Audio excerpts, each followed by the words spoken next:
All right. Good morning.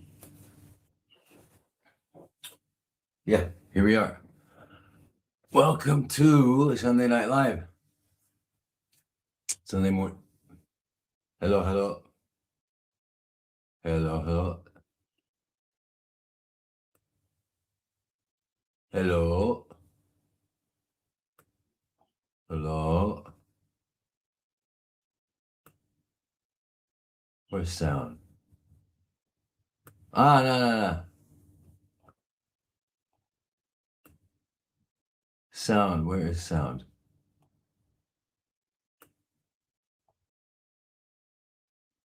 Sound.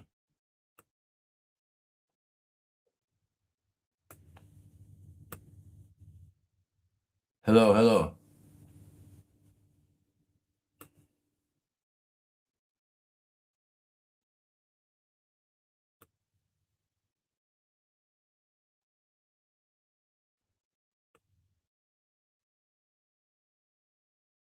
Hello, hello.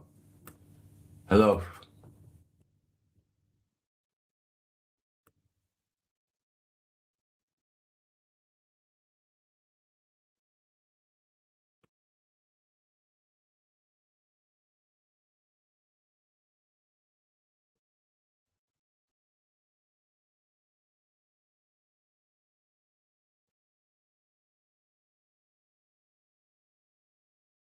All right, good. Good morning. Okay, why don't I have sound here?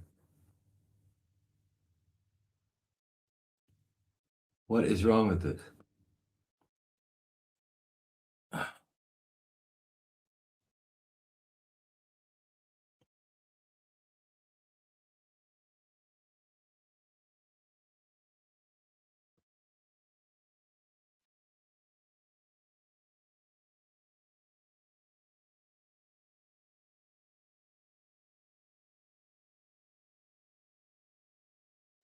Hello? Hello, hello. There we go. There we go. Hello, hello. Can you hear me?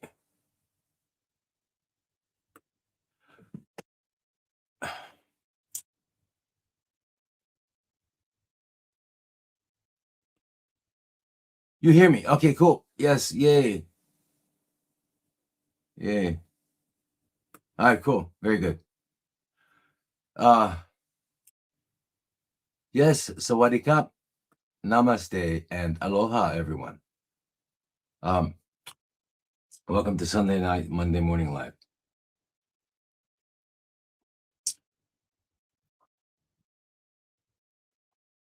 Hello, come on. Tough.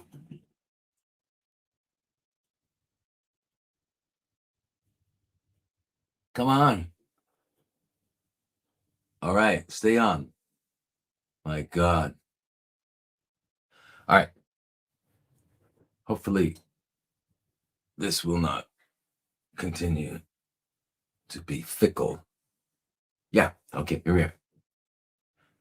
Welcome. Let's get started. So, just a reminder of the format. The format here is that we're going to answer the questions that have been submitted already. You can hear me very well. Okay, good. Yeah, we're gonna go over those questions first, and then we're going to take questions from you guys who are spontaneously coming up with questions. So, and a reminder too that we are I'm gonna put the air on. We are on all the platforms, and Instagram, Facebook, Rumble, YouTube. Yeah, they're all on at Dr. Thomas Lodi, Dr. Thomas Lodi. The other two, X and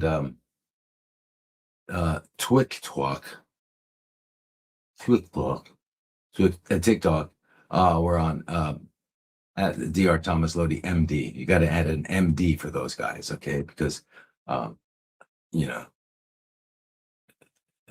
I'm sure there's a reason.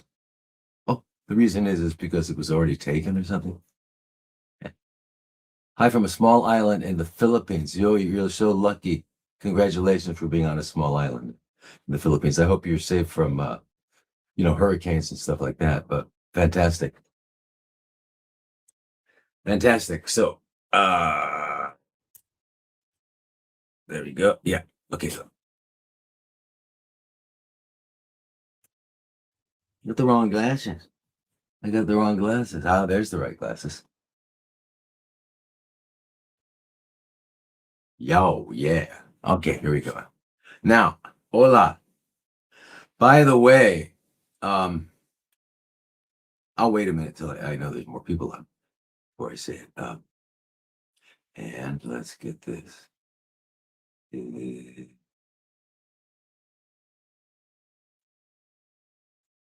Let's get our questions. Ah, there they are. Wow, they came up quickly. It's going to be a good day, I can tell. So just as a reminder, anyone who has active CFCs right now, you can contact our office in Arizona, which is an Oasis of Healing. And we've been around for a while. We've been around 20 years.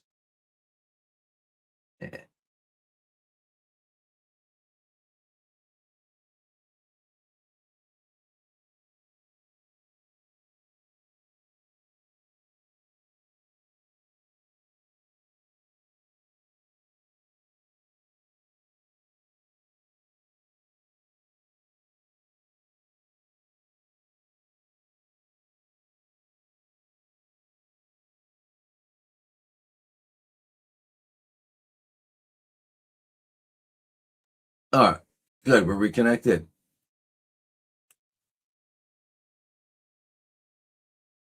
Instagram, you never have that. You never have that problem because we're on a phone. Anyway, people are on. Okay, it paused. Yeah, I don't know why it paused. It doesn't matter. It's back. Just as a reminder to everyone, if any of you live in Europe or you know some people in Europe, or the UK or the Middle East or I guess South Africa, any of those areas, the timing like this is really hard for both of these Sunday night lives and for the if you join the groups, and we have our private Zoom meetings twice a week, so it's too late for them. So we do it on Saturdays now. So it's in my 4 p.m. and it's 9 a.m. in the UK and 10 a.m. in Europe, and I think that might be similar 10 a.m. around or 11 a.m. maybe in some of those countries like you know, uh, Morocco and South Africa, and actually Australia is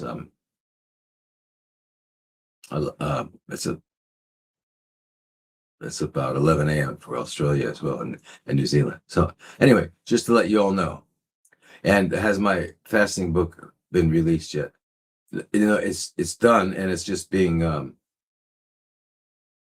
formatted, and it'll be up probably tomorrow or something, or the next day.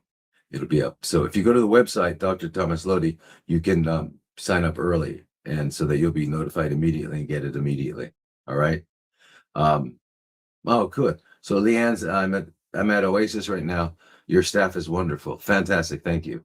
It's really good to hear that because I'm not there, and I don't get to see firsthand. So that's very nice to hear. Thank you.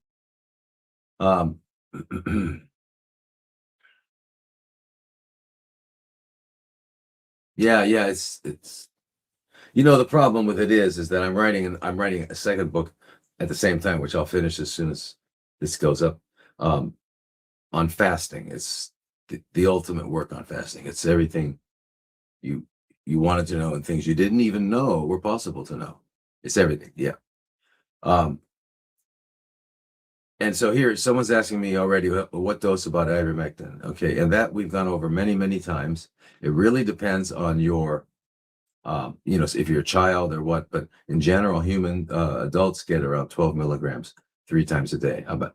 That's pretty average. So in your particular case, who knows? We need to know, but that's about what it is.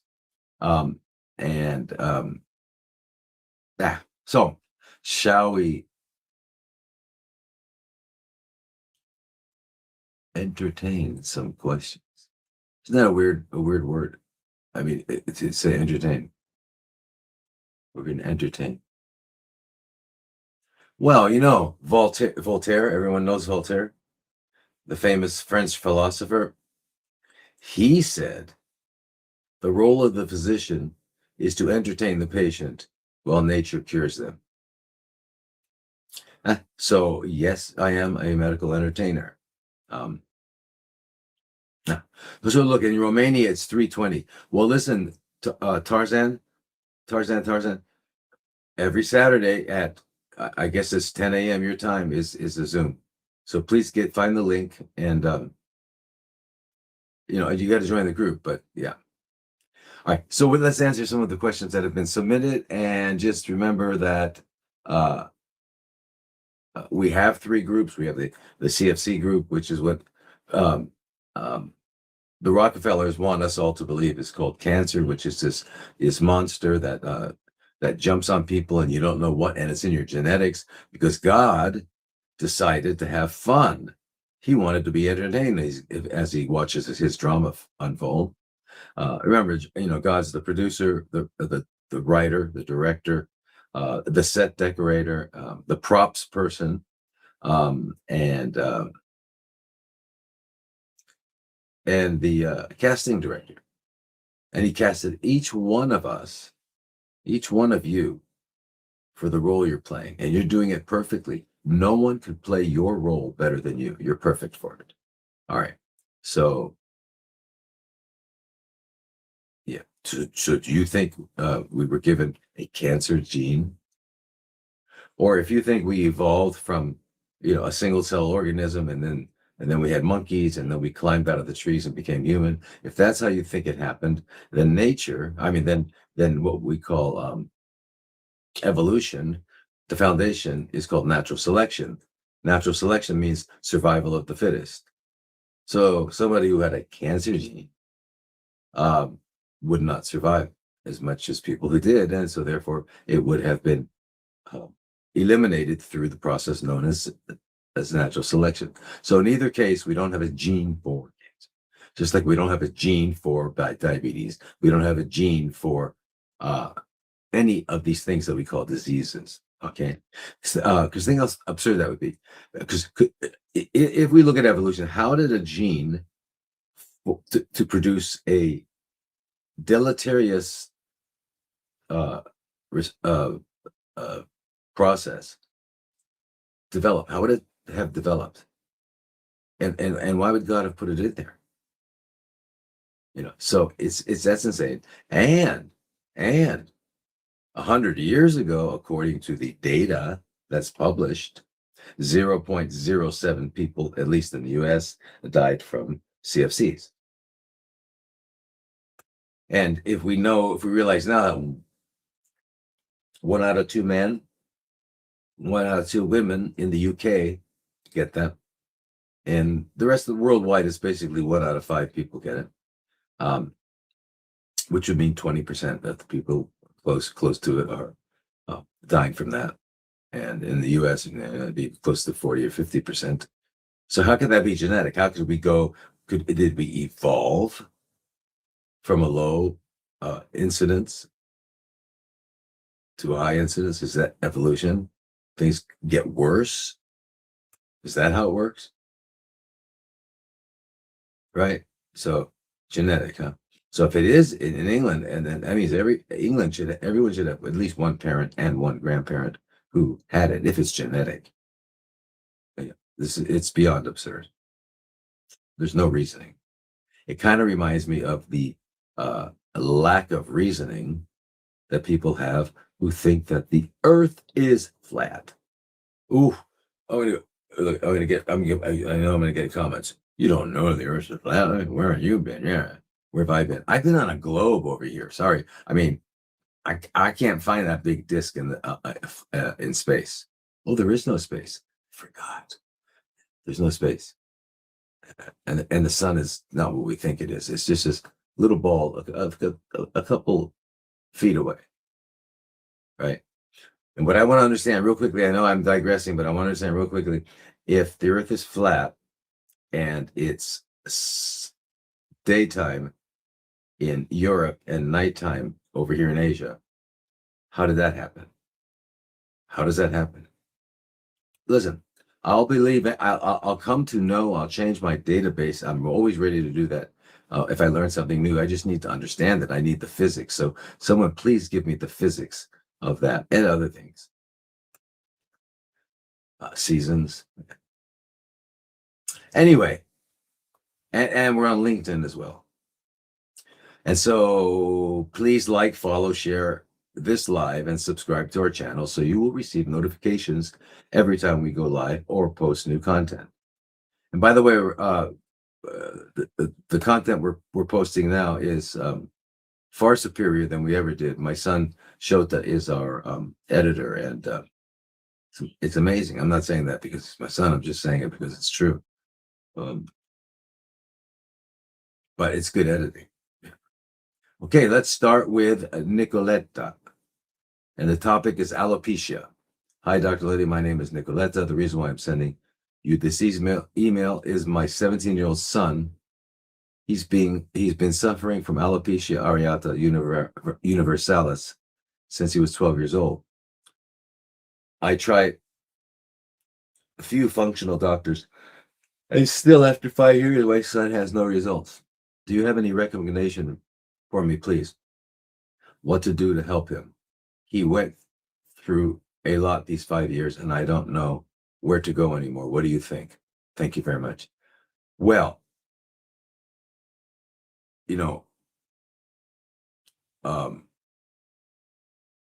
okay, so just for everyone's,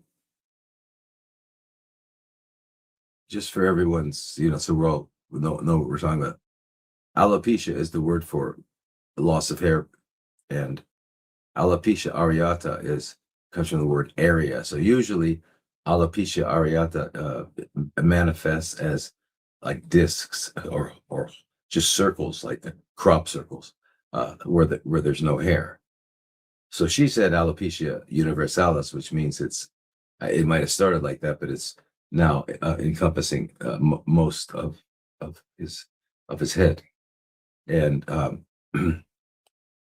so when I was a conventional doctor, and I did what we do as conventional doctors, and I injected those areas on the head, because I remember this distinctly. I was in Hawaii, and with steroid, and they grew back. So clearly, since steroids knock down the immune system, block the immune response, then what's going on is some sort of immune response. And why that happens and how that happens, no one knows. But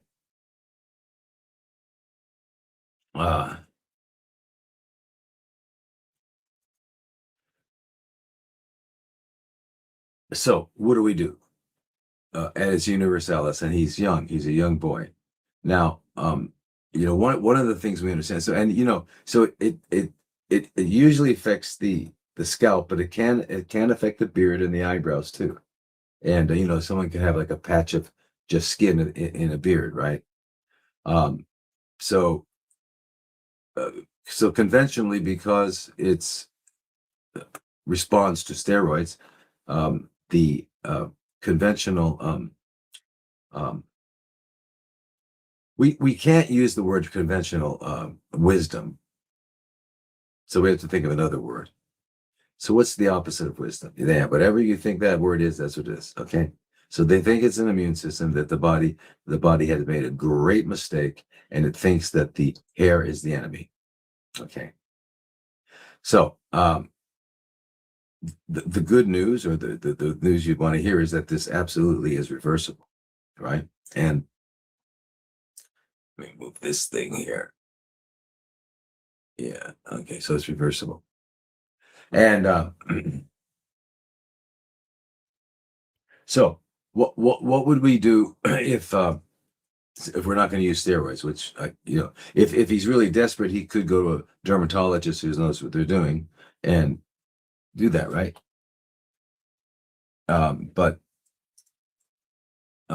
But he's going to inject steroids. The thing about it is, remember, steroids, when you're using steroids like prednisone, um, uh, dexamethasone, or any of the synthetic derivatives of steroids, um, they are not to be taken systemically long term, because they have horrible effects.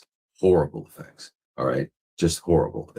Um, so, but like a one-time use like that in a locally is not going to cause those systemic effects. So if it was really desperate and you wanted to do it, that would be the way to go. So you said you've been to doctors, including functional doctors, and functional doctors usually are only doing what's fashionable, and usually and what's not fashionable, because there's not a lot of people with it, is taking care of alopecia. Uh, so uh, anyway, so what's a natural way to do this?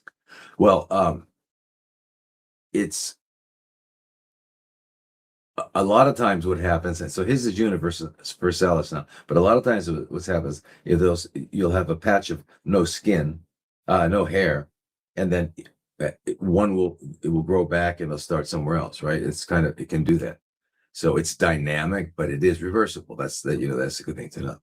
Now, probably the main um, real underlying etiology, which is the white coats term for cause. They can't say cause, because if they use the word cause, you'll know what they're talking about.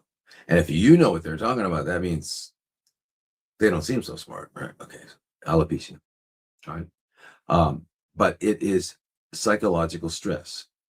And what is psychological stress? If you recall, I'm sure we've mentioned it before. Psychological stress is when you don't like what is. All right. And so in other words, you could be stressing about something that is considered by most people uh, uh, uh, uh, uh, not to be a negative thing. You could be stressed over getting married. So most people think that's good. You could be stressed over your job. You could be stressed over regarding your spouse. You could be stressed over a car. Anything you're stressed about means you don't like what's happening. That causes you stress. So if you're getting married but you don't really want to, then you're going to be stressed. But if you're getting married and you want to, you're exhilarated. So stress is simply you don't like what is. And so that's the thing I would explore. Um, I would explore, you know. And then the other thing that adds to it are hormonal fluctuations. So if you have stress and hormonal fluctuations, which you will have from the age of 12 to 15, that's extreme. That's when boys are getting lots of testosterone. They're growing quickly. The body's getting big quickly. Their sexual uh, reality has awakened big time. And a lot of times what happens with especially adolescents is that when sexuality awakens, that by the way is when people become extremely familiar with the mirror, right? And the mirror becomes, you know,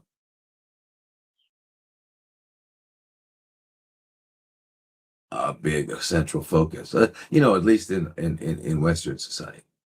Um, I've been up way deep in the mountains of Burma and Himalayas and places like that, and people don't even know what they look like or think about what they look like. So the mirror is irrelevant.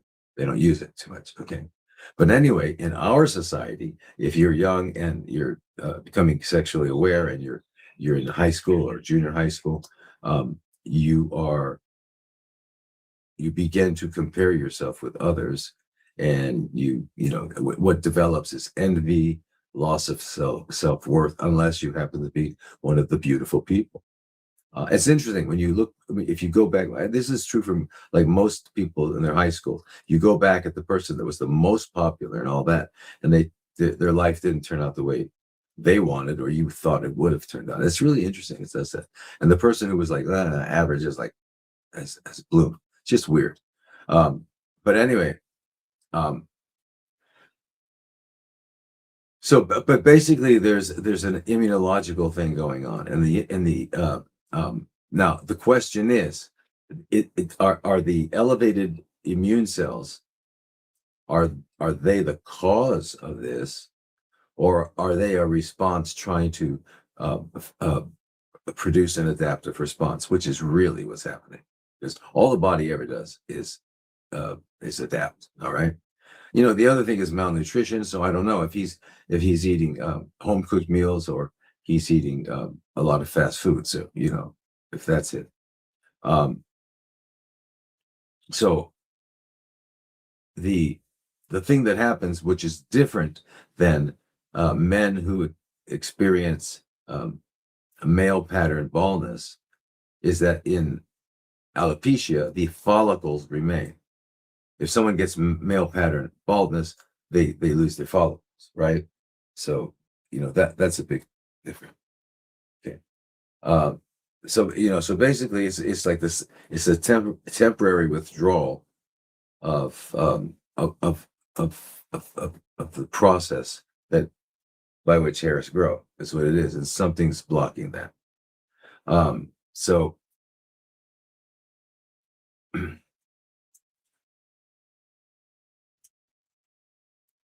anyway, so what can we do? First of all, you've got to help him, and there's it's very difficult for a parent to, um, especially with a teenager. It's easier if they're still a child, prepubescent, but with a teenager, it's very difficult to get them to tell you, all their feelings and stuff and what's going on. So you might have someone help, like an uncle that is trusted, or some other person that they feel open with, and find out what's going on. And so now the neurological components of the brain that are responding are both the amygdala and hypothalamus, right? And the hypothalamus, as you know, controls the pituitary, which controls many of our hormones, right? Including testosterone, in a male, testosterone, which is the mechanism by which boys turn to men physically. All right. And then again, the stress is going to stimulate cortisol. The stress is going to stimulate adrenaline, which is epinephrine. The vagus nerve, the vagus nerve, which is responsible for all the parasympathetic um, uh, activity in our body, is down. So the person is really sympathetic dominant, and so that's another thing you work on. In addition to uh, uh, him come to understand what is really deeply bothering him and try to resolve it. At the same time, you want to physically augment your cortisol response, or your vagal response, which is your parasympathetic nervous system.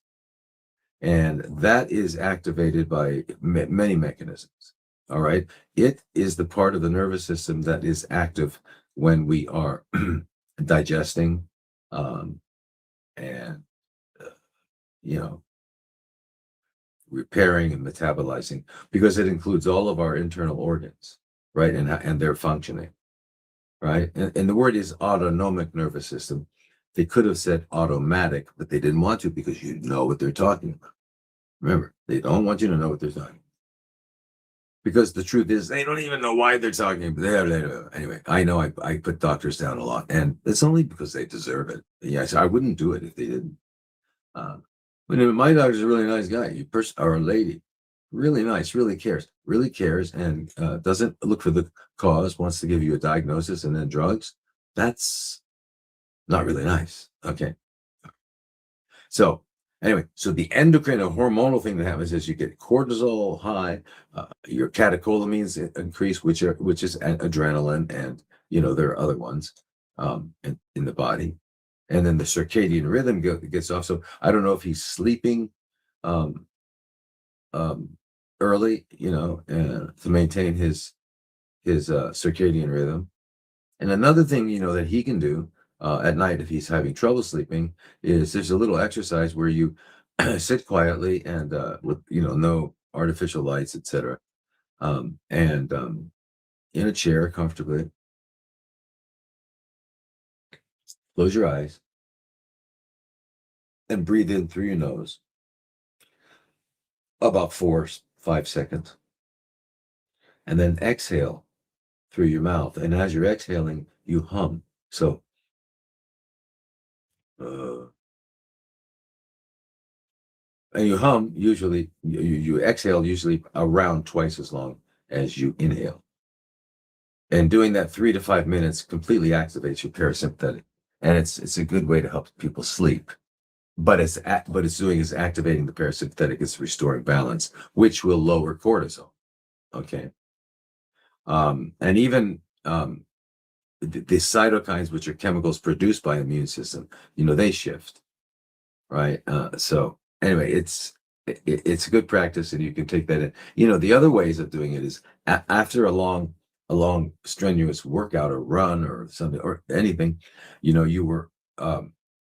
needed the stress response, because the stress response is not only to psychological events. It was originally when it was brought from the world of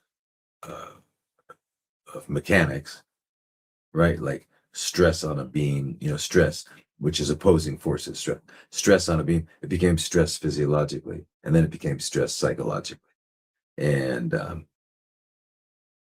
this was done by a Canadian scientist, Hans Selye. Anyway, so this localized signaling by these hormones interrupts the growth pattern, is what happens. Okay. So again, we go back to the field that we discuss a lot, which is called psychoneuroimmunology. Our psychology has a direct effect on our immune system. So that's very important. So there's another way to look at this. Instead of sitting down with him and trying to help him figure out what he's stressed about, is that you just transcend it. You transcend it and you go beyond it, because whatever he's stressed about is a story. And it's really, I was a psychologist before medical school, so I know it's and by talking to friends, you can't just sit down and talk to someone and say, look, the story you're telling yourself, it's not working. Here's a better story. Start telling yourself this story. But the truth is, they're all stories. Okay, so they have just as much reality or relevance. What do you mean? When I'm telling him it's the truth, okay, it's the truth as far as we know, but it's a story. Okay. And so what you do is you transcend it by going to that place internally to your consciousness, where that no longer is the stories are just stories. And that involves something called meditation. And meditation is learning to shut up. That's all it is. When people that pray, then the next thing after prayer, you should sit back for a couple minutes at least and listen for the answer. That's what meditation is. It's listen. Right. So, so instead of saying that the body's attacking itself, we might say that the person internal signaling has been altered somehow, right? And and as a result, there's a temporary change in their function because those hormones have an effect, right? So, um, and understand with stress, when you get stressed, what happens? The blood shifts from your internal organs, which is parasympathetic dominated, to your muscles so that you can fight or flight. Because you sympathetic means I gotta, there's a guy coming with a gun. I gotta fight or run, and I'm gonna need a lot of energy. So the blood shifts to there, which means it shifts away from um, parasympathetic and aspects of our entire physiology that are not essential to the immediate moment. So what's not essential to the immediate moment? Well, the immune system, because I mean, it's not like 100. It's involved. It's involved, and it will get more involved as the consequences of whatever's happening manifest. But for the time being, it can be suppressed. What else is not necessary? Thinking. You can't think. By the time you figure it out, you're dead. All right. So you have to just move, and that doesn't involve the prefrontal cortex. That doesn't require cognitive critical thinking. It just it requires get out of here. All right. So that's also all these things go down. So another thing that is not necessary for the current situation is hair. So hair gets put on hold as well. All right. And hair growth. All right. So the way it works is our perception affects our neurological signaling. Our neurological signaling affects directly the immune behavior response, and that affects tissue expression. So biology is not dependent on perception, and it's not independent of perception. It's a downstream consequence. All right. It's a downstream consequence. Okay. So basically, what is going on with alopecia areata, even if it's universal, it shows that what the mind is experiencing is being translated through the nervous system into right, and that's what's happening, and that can be reversed. I remember I had a woman in Hawaii, and we were successful. I was injecting the steroids. This is before I was. That's while I was still conventional. But at the same time, while we did it, I would talk to her, and I found out that she was in a very unhappy marriage. So, yeah. Anyway, so the question becomes this: when stress, there was a what do you call it? When I was a psychologist, we would there was a process that we would go through called systematic desensitization when we were working with somebody who had a phobia, somebody who had a phobia against flying, or any kind of phobia. Okay, you can people have extreme phobias to bugs, right, or to spiders, or to I don't know, whatever it is. So what we would do in systematic desensitization, we would work with a person to lie down on a comfortable bed, or what they call the couch in psychology, and through our words, teach them how to relax every part of their body. And we would start with the toes, and we would work all the way up until they're, and it took them maybe a session or two for them to learn how to completely relax. And once they could completely relax, we would then find out the hierarchy of how whatever they were phobic about came about. So, for example, somebody's phobic about flying. So what you have them do is you say, "What's the worst part of it. And they said, obviously getting on the plane, that's the worst. And so, okay, now let's go all the way back and try to find out, what's before that was. And the first thing that happened was when they decide I'm going to go on vacation or I've got to make that trip or whatever it is. As soon as that happens, and so what we do is we take each one of those uh, events that we've identified and we pair it with relaxation. So we say, okay, I want you to realize that you've just decided to go on vacation. And get that mental image, really hear it, and then go into your relaxation. And so once we do that, we go on to the next step. And we finally get to the point where they're getting on the plane. And it works. It works. So what you're doing, it's almost like biofeedback is what it is before we had all the machinery, right? But as I said, the only conventional treatment is either rubbing on topical steroids or injecting.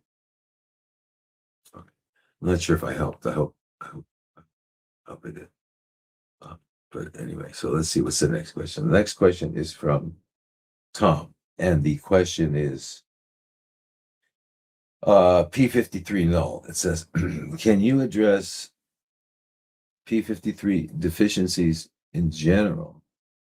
Do you make any adjustments in your treatment paradigm for a patient with P53 null or what's known as NGS? And so everyone knows what P53 is, right? Okay. There are a few genes that we have that are called tumor suppressor genes, right? Because they suppress the immune system. I mean, they suppress CFCs from forming, right?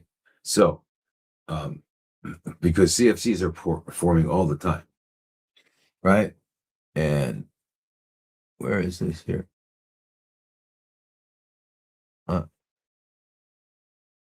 Wait a minute, where the questions go? How come I lose the questions?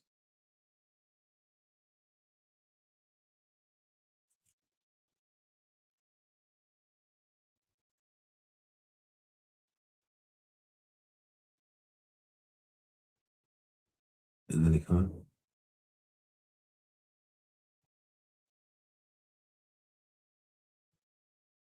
No.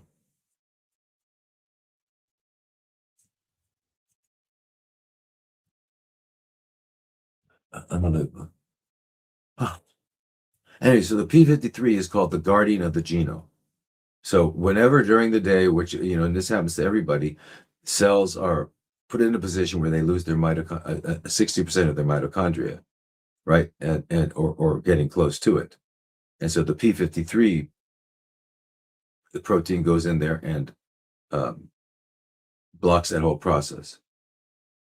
All right. So it's claimed by the conventional world that this actually, the gene's there, but it doesn't get expressed. Well, they think it's a mutation, but in reality, the gene is there because you wouldn't have made it that far if you didn't have a P53. So it got silenced. Okay, so it's not functioning, and that non-functioning allows tumor progression to occur.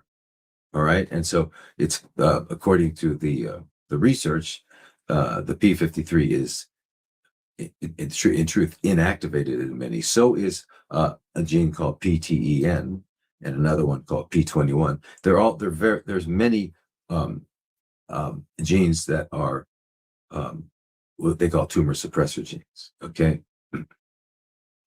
and the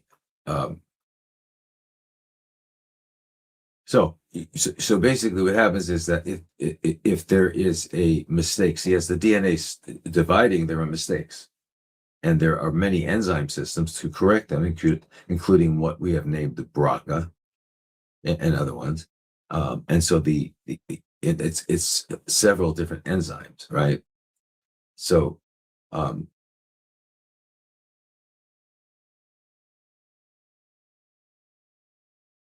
anyway, so that's how it works. So it's during the DNA division that there's that. So if we think it's a mutation, but a mutation is something that cannot be recovered. A mutation is forever, right? Unless you have an mRNA targeted to reverse what you just did with your bioweapon. But I don't want to digress. But anyway, that's one way to compare it, and that's not usually what's going to happen. Okay, so and why does the P53 go down? Why does the P10 go down? Why would a cell do that? Because a cell that's been exposed to a situation where it's losing its mitochondrial function, uh, and it gets to the point where it says, okay, it's time to change operating systems because we're just not getting enough energy from the mitochondria. So we got to focus on fermentation, which is fundamental, single-celled organisms. And fermentation of glucose is quick, but not a high yield, only 2 ATP energy from every glucose molecule, whereas through the mitochondria, you get 38. So it's a very inefficient program. So how is the cell going to survive? It's going to survive by turning this off, turning that on, turning this on. What? What are they doing? They're all augmenting the delivery of glucose to pyruvate to the mitochondria. They're augmenting that. I mean, with CFCs, they're augmenting the processes, so they don't go into the mitochondria because we know they're not going to work. They go to glycolysis, which is fermentation, which is what CFCs are. They're chronically fermenting cells, right? That's what they are. So those genes are silenced, and we know that because we can reactivate them with something as it comes from the pharmacopoeia of a man by the name of Hippocrates, who said, let thy food be thy medicine and thy medicine be thy food. So it comes from a brassica vegetables, and it's a class of chemicals called glucosinolates. And you can upregulate, you can bring these things back, meaning they weren't mutated, because it doesn't matter what you feed someone with Turner syndrome or Down syndrome, they still have it, right? Okay. Anyway, so anyway, the P53 null is just that it's not uniform across the body. It can be localized within the tumor, right? And it even can vary between the cells, right? And again, it's not permanent, it's dynamic. So, and remember, there's not a single cause to this, right? As we've alluded to. But when you suppress, when you eliminate the suppressors of the CFC development, then they develop. Now, CFCs are not like a separate thing that got into you. They are your body's response to a situation, which is why we all have picograms, micrograms, or nanograms. If you have 1 gram or more, then you've got what's called clinical CFCs. You got a lump somewhere. Okay. And stage 1. So,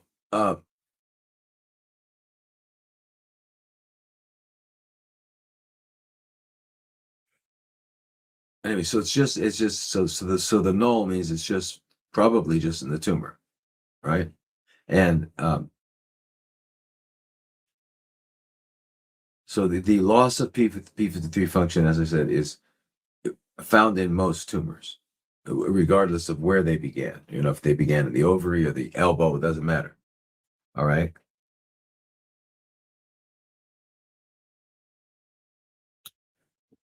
So, so what do we do?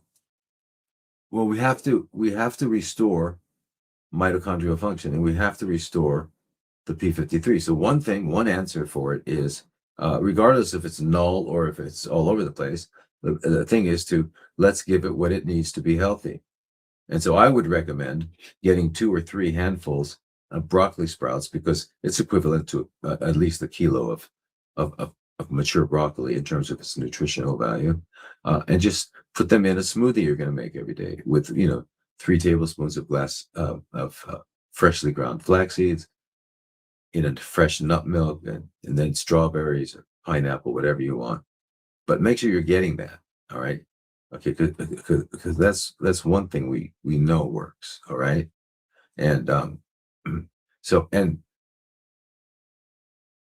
we also need to increase the oxygenation of the whole body, including the tumor. And one way to increase oxygenation is to uh, breathe properly, do exercise, which is endurance exercise. That's good because endurance exercise improves through use, which is where it requires um, of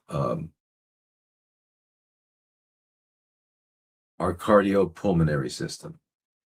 I don't think of it as the cardiovascular system. I think the cardiopulmonary aspect of the entire one system is that the right heart pumps to the lung, left, and the lungs pump to the left heart. So as you can see, the heart by itself, without the lungs, can't function. So it's really a heart-lung organ. All right. And so learning to breathe properly is going to help with the delivery of oxygen, right, in your blood and all that. Uh, right. And then there's other breathing exercises called pranayama and things like that. So um, you would also remember that glycolysis requires a lot of glucose. You can't get rid of glucose, it's essential for life, but you don't eat anything that is a processed sugar, and you don't eat any cooked starches like potatoes, rice, pasta, bread, because they will become glucose. All right. But you're still you can still eat natural carbs like a pear, strawberries. You can eat those. Okay. Now, so remember, the P53 loss doesn't create CFCs.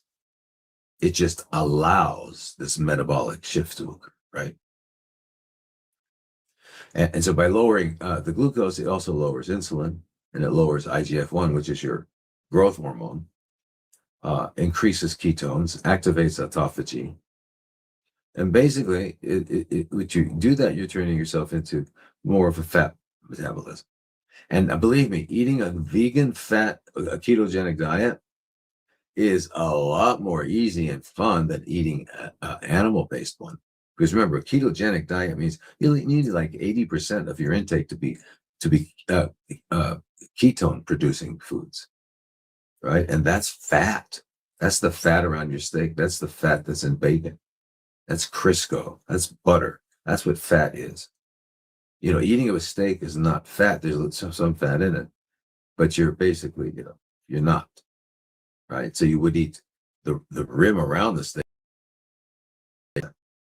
because when you get over 10% of protein in your diet, it's too much. And it'll be converted into glucose. Yes. Meat gets converted into glucose, believe it or not. If it didn't, cats wouldn't be alive because that's all they're eating, right? All right. And so, so it comes down to eating a really healthy diet and learning how to uh, balance your autonomic nervous system. And by the way, Dr. Kobayashi, who I refer to a lot, and I worked with for 23 years or something. After 45 years of practice, he kept meticulous notes. He had a 70% long-term remission uh, with all the patients over the years. Now that includes stage 1, 2, 3, 4. 70% long-term remission, which he defined as 20 or more years, not 5 years, 20 or more. And all he did was one day of the proper whole body systemic hyperthermia, which is done nowhere, not Germany, anywhere. They're not doing it properly. And then the rest of the week worked on balancing the autonomic nervous system and, of course, diet. And that was all he did. He didn't attack the cells at all. 70% remission. All right. So, and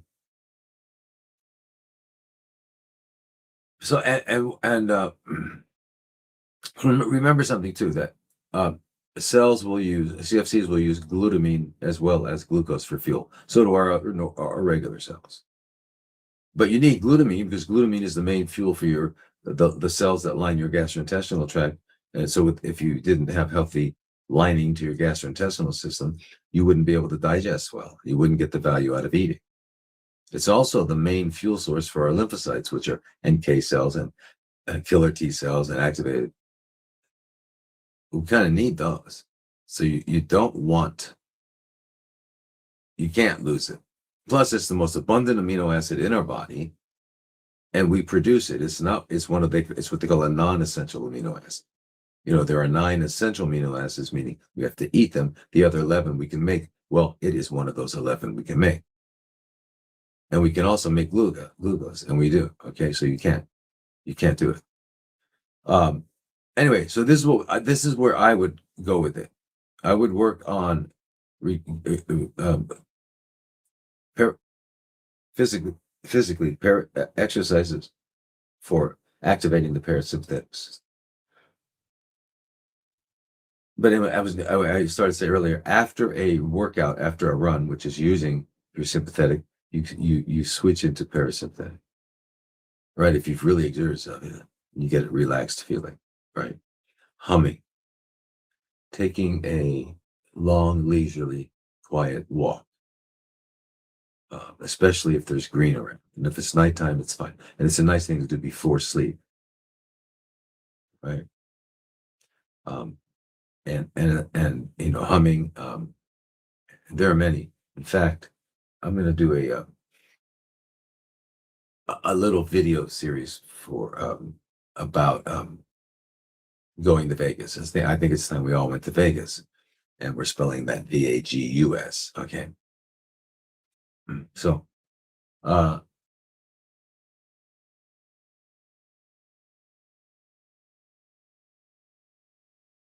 anyway, so that's it. I hope that helped.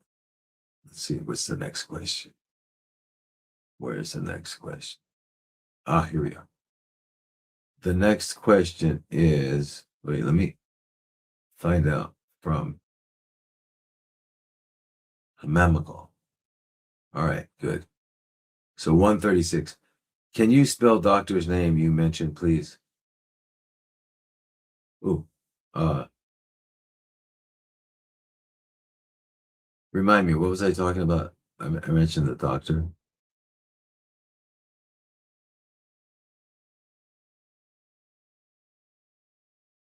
You don't mean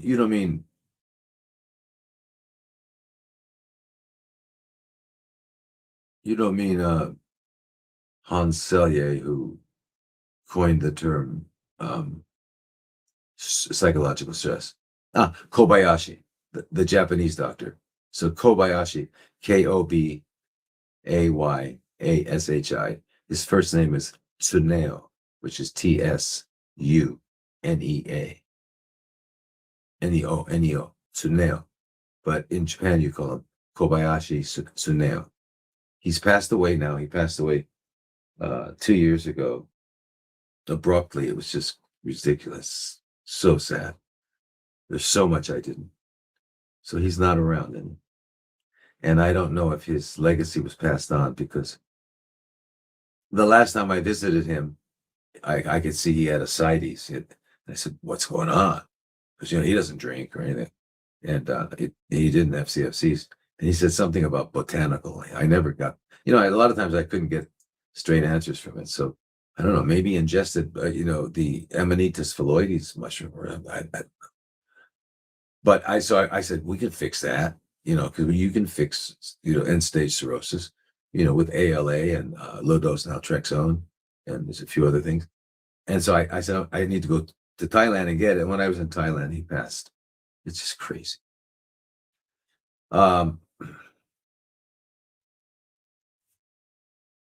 So that's that.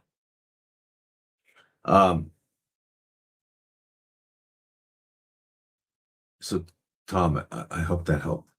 Lori, stiff person syndrome. Didn't you ask this a couple weeks ago? Anyway, what would you recommend for the stiff person syndrome? Would fasting do a reset for this autoimmune condition? My daughter does IVIG, intravenous immunoglobulin treatment once a week right now, but she keeps losing weight. Next option is chemotherapy. They know so little about this condition that it's try it out and let's see what happens. Actually, you're correct, but that's the same with any condition. And the reason they don't know, and this is very important concept. They like everybody to listen for a second. So if you're asking questions or talking about something else, just listen for a second.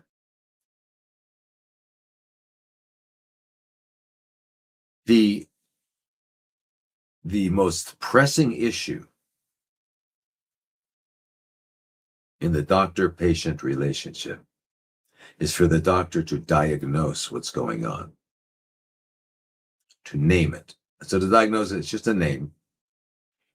We're going to call this one a watermelon seed.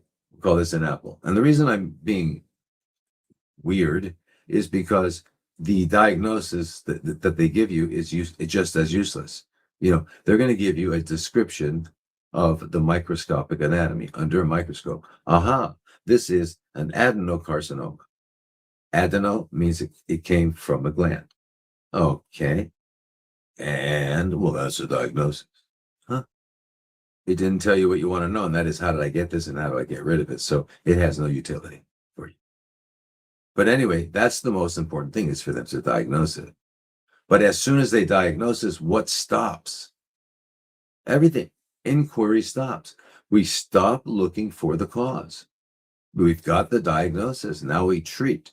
Diagnosis means treat, and the treatment comes from the algorithms passed down by the professional society of every specialty, whether it's American College of Pulmonology, Cardiology, Obstetrics and Gynecology, Neurology, or ASCO, American Society of Clinical Oncology, whatever. They produce algorithms that they hand down to their members, and their members follow the algorithms. If this happens, you do this or that. In other words, it's a decision matrix, right? So the doctor doesn't have to think. It's very painful for doctors to think, so they try to avoid that. And you don't have to think; you just follow the algorithm. But anyway, that's the problem with the diagnosis, because once you get a diagnosis, you stop looking for the answer. All right. So indeed, they know very little about everything. In fact, one of the most common causes you'll find in in oncology is the word essential. For example, 90% of people with high blood pressure have essential hypertension. Essential hypertension means we don't know what caused.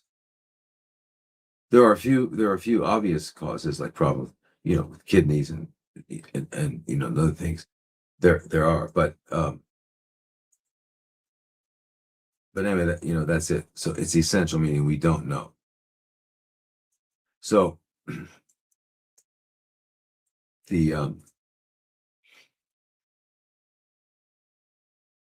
so don't think it's only this condition. And usually when they don't know, or they know they don't know, they admit they don't know, they use steroids. Steroids is like, if it doesn't work, give them steroids, right?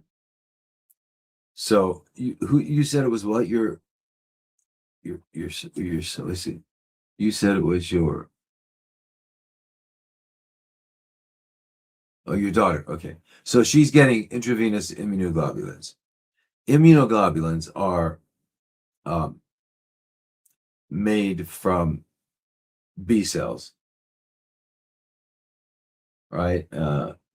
And which turn into plasma cells, and they produce antibodies and stuff like that. So when you do a blood test and you see on the test, you see total protein, and then you're going to see immunoglobulins, and you're going to see albumin. Those are the two that they measure. But anyway, we should have a lot of them going on. So it turns out that in this situation, by giving the immunoglobulins IV, it's helping her. So again, this tells us that it's something going on with the immune system, right? And basically, sadly, what this condition is, it's like progressive muscle stiffness. You know, um, muscles get stiff. Now it's called a neurological condition, right, and not a muscle condition. And the reason it's called a neurological condition is because of the way muscles work, is they get a signal from the nervous system, the neuromuscular junction. So that signal from because otherwise a muscle just sits there. So anyway, that signal is somehow been thwarted, and of course antibodies did that, right? So I'm not sure where it started with her, because it kind of usually starts like in the lower back of the trunk somewhere, and then there's like you get painful muscle spasms, uh, your posture changes and stuff like that. So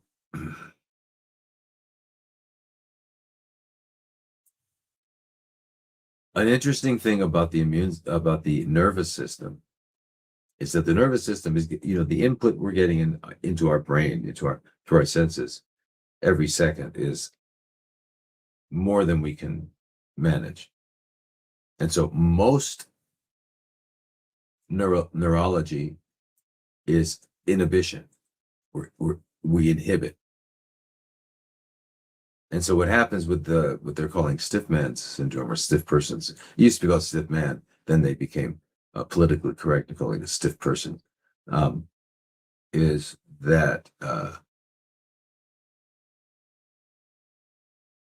it's loss of the inhibitory control of the nervous system. So it's just, it's like telling the body you've got a 10-pound weight, right? So, and again, we're talking about autonomic nervous system, right? Because it's the autonomic nervous system that controls the blood flow into muscles. All right.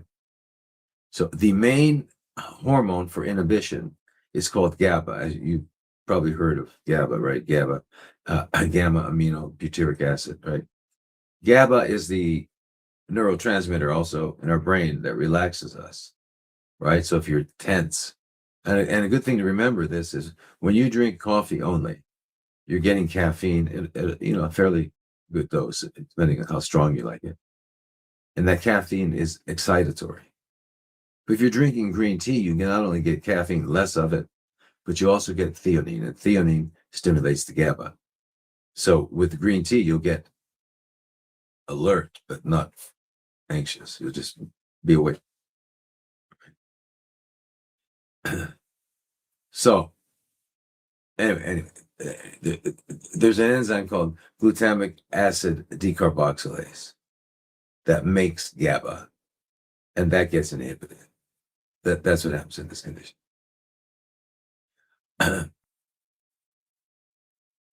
And so what happens in muscles is that they're continually being activated and not relaxed. All right, that's what happens. So they're calling it an autoimmune condition.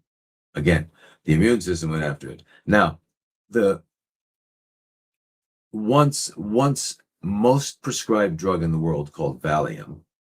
I mean, now the most prescribed drugs are those ones for obesity and appetite. What are they called? Whatever. Anyway, everybody's doing it. Everybody's doing it, so it ought to be okay.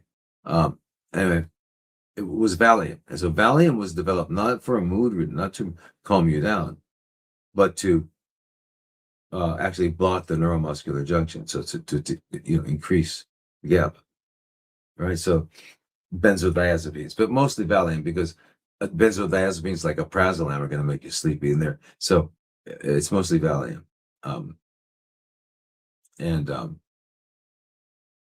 There's another drug called baclofen, and okay, that's a synthetic, right? But they enhance the inhibition of the signals going to the muscle, and of course, the immunoglobulin and steroids, always steroids,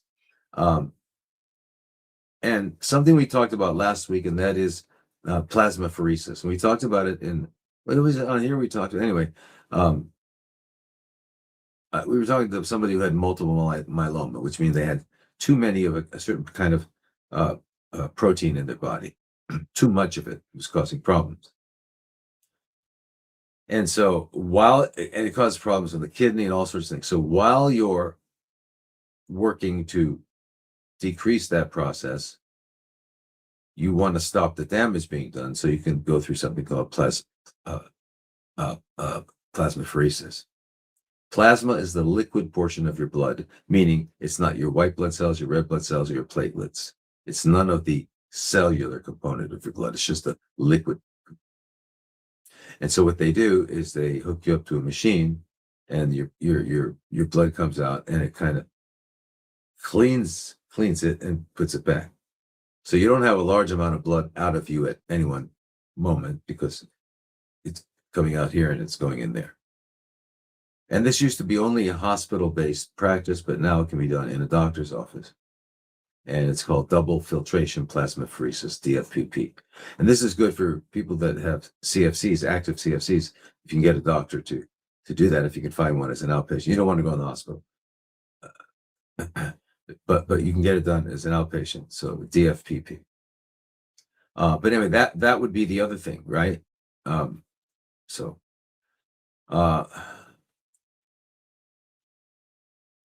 that's it. The conventional system said the immune system is attacking GABA. All right. So anyway,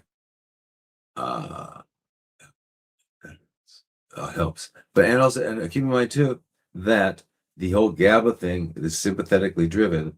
So the more you can activate your parasympathetic through all the activities we talk about, including meditation and yoga and Tai Chi and Qigong, right? And long walks and humming.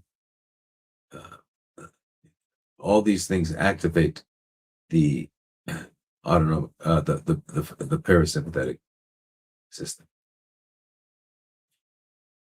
All right, let's find the next question. The next question is by Tyrone Hawkins. By the way, can you imagine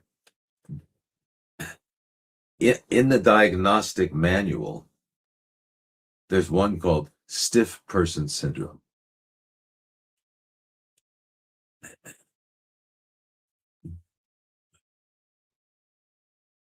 So you get that diagnosis, right? Is it helpful? And the answer is no. It's just like all of them, but that's like really obvious. And there's another one I love. It's called Syndrome X. I love them. Okay, this is by Tyrone, and it's an alternative CFC treatment centers. Is there somewhere I can go where I can receive therapy for colorectal CFCs that complies with your guidelines of healing? Well, yes, you can go to my clinic in Arizona. It's called An Oasis of Healing. So anoasisofhealing.com will take you there. But yeah, absolutely, because in fact, they're the only ones. I mean, there are lots of clinics that do bits and pieces, but they don't do the whole thing. They don't. Their obvious assumption is that human beings are purely physical, right? They forget about the mind and the spirit. Irrelevant. So, but anyway, so we do it all. So, anoasisofhealing.com. And but there are other alternative CFC centers. We're not going to call it cancer, Tyrone, because I promise you, there's no astrological sign in the person you're referring to. I'm not saying they don't have an astrological sign, but that isn't. But there's clinics in many states: New York, New Jersey, Florida, Texas, California, up and down California. And Alaska. I'm sure it's going on in every state. But the problem is, so how do you vet them? How do you know that they're not just what we call green allopaths? So instead of giving you a ton of drugs, they give you a ton of nutrients. It's still the mindset of intervening. I'm going to force health on you. I'm going to make you healthy. And that's not how health is. Health is the consequence of living healthy, getting rid of the garbage and living healthy. That's what it is. So you could ask the doctor you have in mind a few questions, like, excuse me, doctor, can you tell me how you define health, and then what is our map to get there? How are we going to get there? It's a good question, and you're not going to get an answer probably. The next thing you want to ask them is, do they understand the connection between the dental and the body? Do they understand that they're related? That's like, do you understand that my finger is related to my body? No, I'm going to a finger specialist. Forget that. Anyway, so that's it. And then,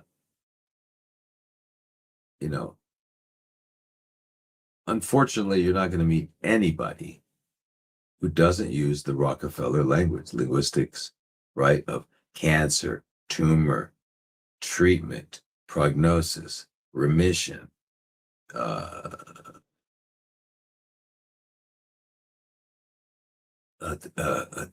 disease-free intervals, and all these words that they use reinforce the whole concept of the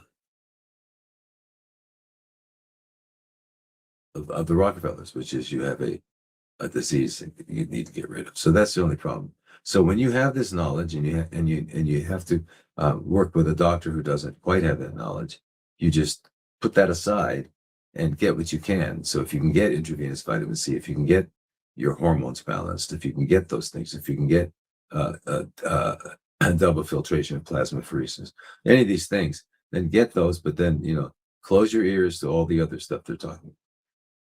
All right, so now okay, cool.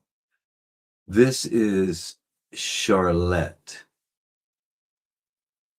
and the topic is atypical ductal hyperplasia. Atypical ductal hyperplasia. So that's the diagnosis, right? So atypical means what? Not typical. And whenever A is the prefix, it means without, like anoxic, without oxygen. Anemia, without blood. It's not the without blood. You have less blood.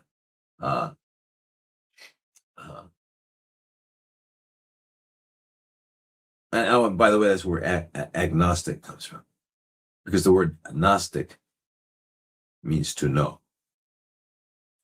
Gnosis, which is GNO. So agnostic means knowing. So agnostic is someone who doesn't know. That's what they're saying. All right, so atypical ductal hyperplasia. I'm 62 and had a breast reduction a year ago. The pathology found ADH in one breast. I was sent to a high-risk breast clinic and advised to stop taking my biological hormone replacement, to have an annual mammogram and MRI, and consider tamoxifen. I've been going to an integrative doctor since 2021, and I trust his opinion. He feels differently. He suggests I stay on biological replacement therapy, have annual QT scans, CT, and treat breast health naturally. I had a first consultation. I had a first QT last month. Maybe I don't know what QT is. I like this approach better because I've been exposed to so many x-rays and from mammals.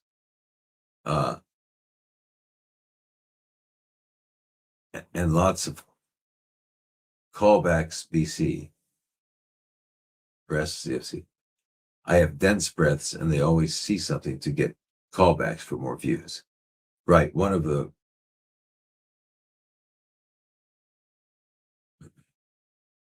foundational bits of knowledge that doctors who are doing mammograms is that if a woman has very dense breasts that it's probably not even worth doing, because you're gonna find false positives all over the place.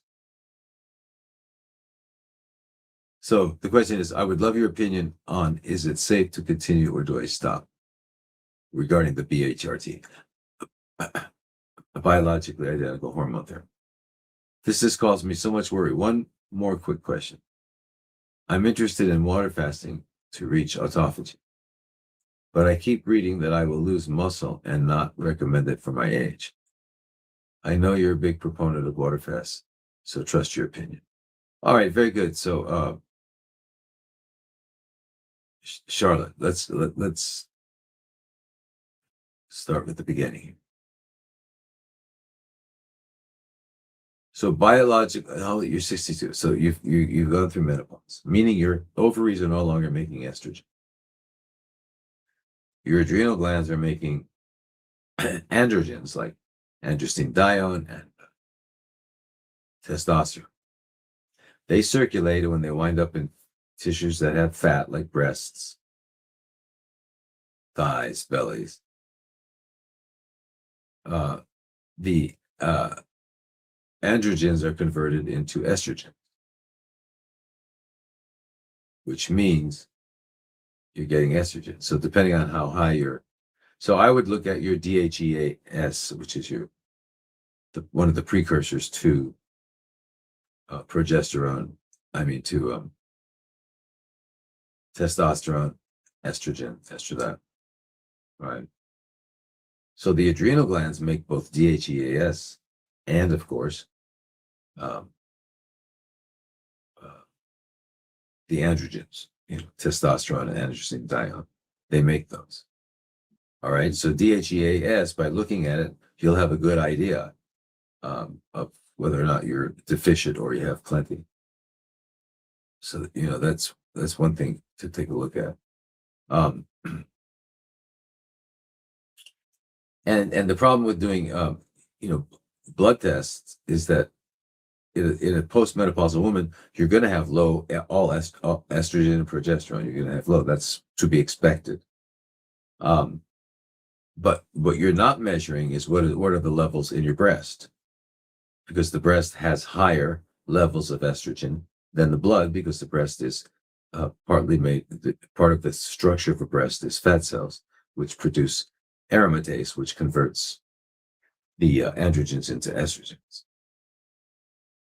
And so they want to put you on tamoxifen, which is going to block estrogen from having an effect, which is well into the category of insane, but it's kind of like a specialized insane. So this is their answer. Okay, so they don't know that biologically identical hormones are biologically identical. It's the same as our own. They're plant derived. And with BHRT, we are biologically identical hormone replacement therapy. What we're doing is we're restoring a healthy, balanced physiology for a 35, 40-year-old woman. All right? Which is cyclic, 28 to 30 days. You have a menstrual cycle, you have a menses.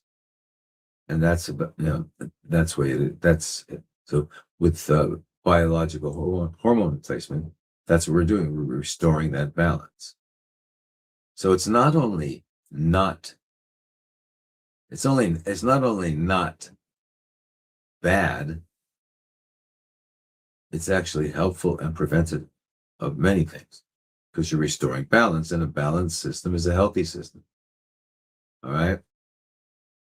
So should you stop it? No, but you need to make sure that your naturopath understands the balancing of a woman's hormone replacement. So you would take the estrogen, whatever it is, estradiol or estriol, in a topical form, and do it daily from days 1 to 26 of a month. You pick the first day of the month just to make it easy, but any day arbitrarily can be day 1. So 26, and then you rest 4 days and you do it again. And the progesterone, you only take between days of 12 and 26. You stop. And that way you mimic as closely as possible. I mean, you could be more fanatical and give smaller amounts in the beginning of the estrogen, but not necessary. I would also take a look at your androgens to see what um, your androstenedione and your testosterone. Um,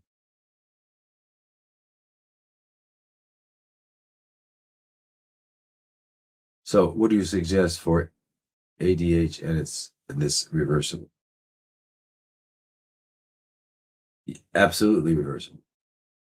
So, hyperplasia means that the cells are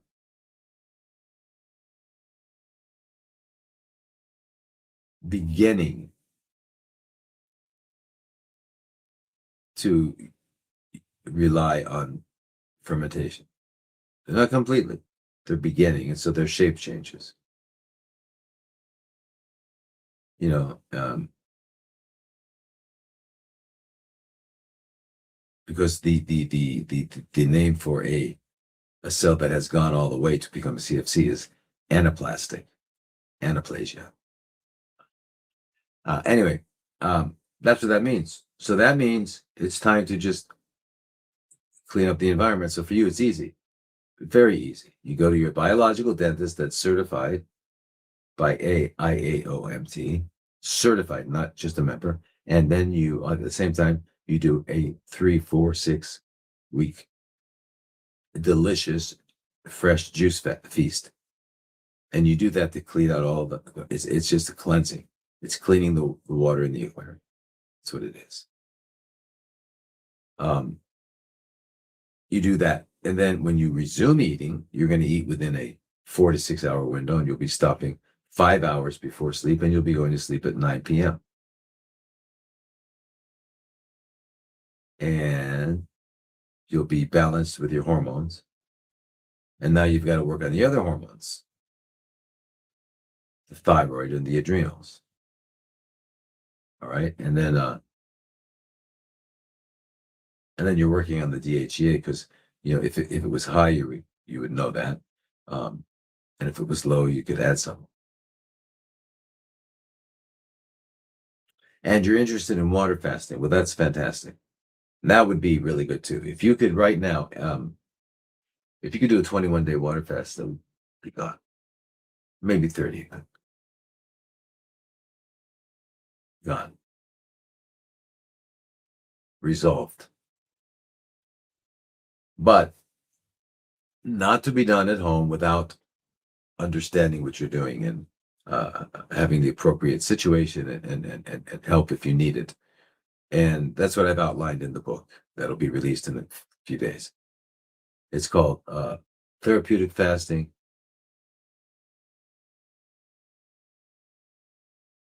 What's the second part of the book? Does anybody have it? Can you post it?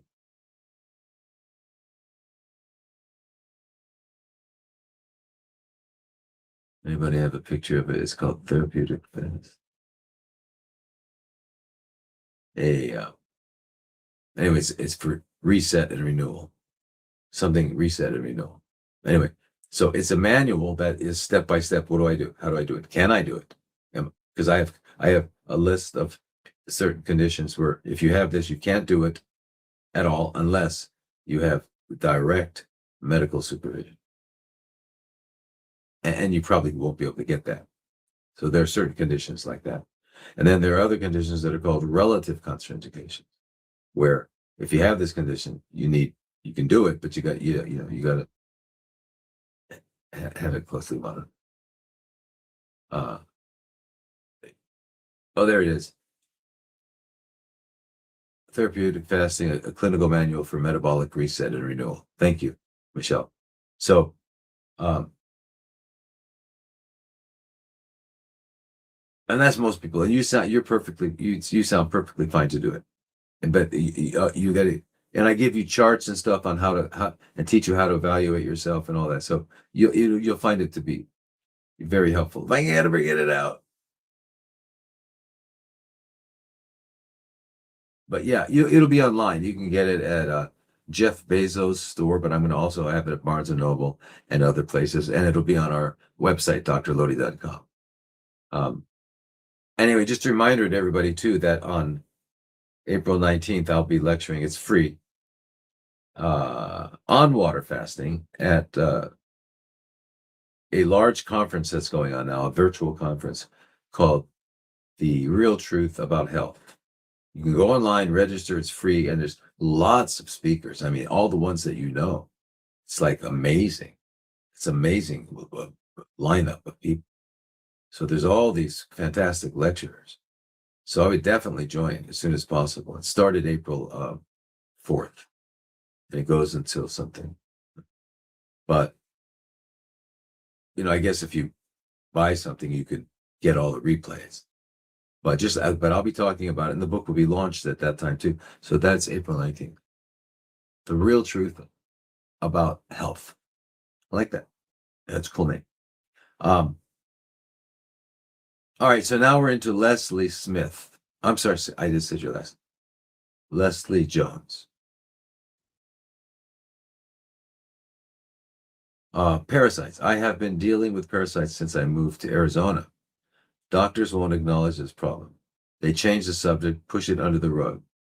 They look at me like I'm crazy. It seems no one wants to deal with the problem. I sit and cry all the time. I don't want to go anywhere because of this. No one will help me. You are the first person I feel I can have hope and cure.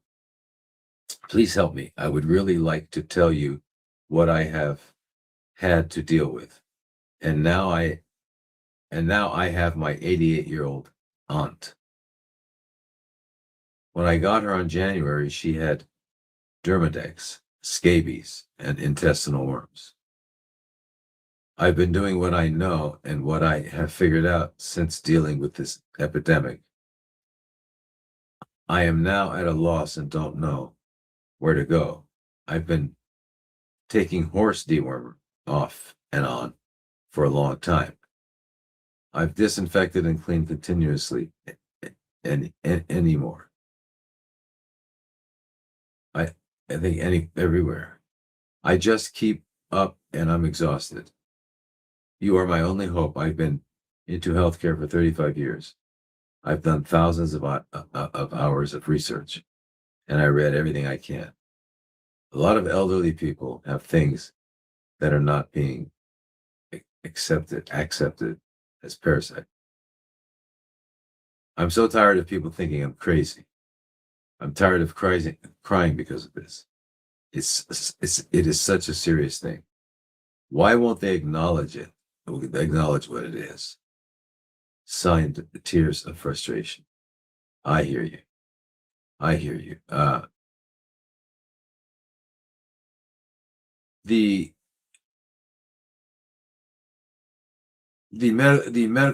medical profession here. Let me tell you. The medical profession, remember, is trained in the disease paradigm. They don't study health. There's not one course on health. So this is diseases. So certainly we studied parasitology. I found my textbook the other day because I gotta show it to you. Wait a minute. Because the reason I found it is because here it is. What's his name? The famous, uh uh uh the doctor that knows, I mean, everything. Just I don't think there's anything he doesn't know. The famous Dr. Brian Ardis. He said that doctors don't study parasite. That's why they don't know. It's not given in medical school. Well, here's the book. This was the textbook I had. And this was the first course. Basic Clinical Parasitology by Harold W. Brown. So, sumimasen, Brian Ardis. We did study it. And I'm sure it's not just my medical school. Anyway, um, but why won't they acknowledge it? Because they study it. And one thing that I think he's alluding to, which is he didn't say it correctly, is that they don't learn it other than academically. Oh yeah, okay, they exist. What to do about it, they don't know. Well, they give certain drug regimens which are absurd. Like take Praziquantel once a day for 5 days, no more than that. Yeah, right. So they're absurd. So they don't know how to deal with it, and they've got to find it before they're going to treat you. They've got to find it in your stool. If they don't find it, then you don't have it. In fact, you know what you have? You have delusional parasitosis. That's actually a diagnosis. Delusional parasitosis. In other words, you are in delusion. You're having a delusion that you have parasites because they can't find it. And so usually they prescribe, they either give you a referral to a psychiatrist or they prescribe Valium or some uh, SS, uh, SSRI, serotonin, selective serotonin reuptake inhibitor, which is what they use for depression, right? Because there's something wrong with your mind. And the word they love to use is what doctors use to each other in our conference rooms when we're talking about a patient, and we say, and we know that there's no biological reason for this. We say, because we're so smart, supratentorial. This is supratentorial. And the tentorium is like a piece of fascia between the cerebral cortex and the midbrain and the lower brain. So it's above the lower brain, midbrain. And so it's your cerebrum, it's your cognitive ability. So they're saying you're cognitively impaired. That's the professional way of saying it. Yeah, I think it's supratentorial myself. Um, yeah, yeah. Not all of them. There's some really good doctors, but the vast majority are.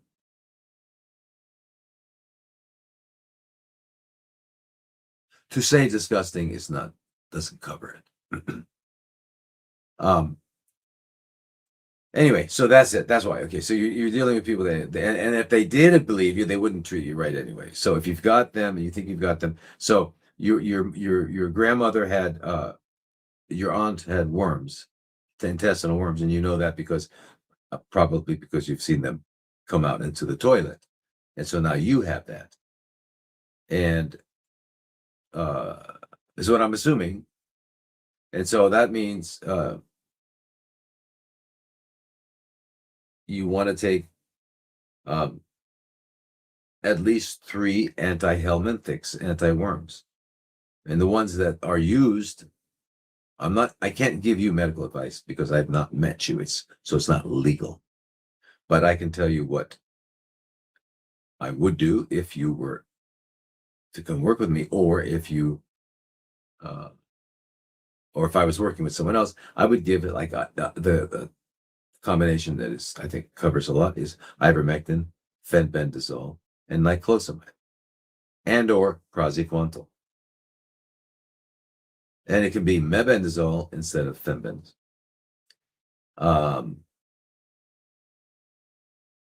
And I would take them 3 weeks on, 1 week off, 3 weeks on, 1 week off, 3 weeks on, 1 week off. And you got to keep doing a rolling thing like that. Because why? Because these guys lay hundreds of thousands of eggs. So if you get them all in 3 weeks, next week you're going to have more. So you got to keep them. You first have to have your liver checked, make sure that it can accommodate it, because these drugs are metabolized by the liver, and when you're taking them all at once, they put a strain on the liver, and it gets a little tired, and you'll find elevated enzymes. But if you started out with normal liver function, it's not going to take you into the realms of trouble. But you check them, and you do them 3 weeks on, 1 week off, 3 weeks on, 1 week off. And the week off is to give yourself a drug holiday. And also it's good to do that with any kind of drug or supplement, because life is not something that is static. Life is cyclic. Everything is cycles. In fact, the fundamental of life is frequencies.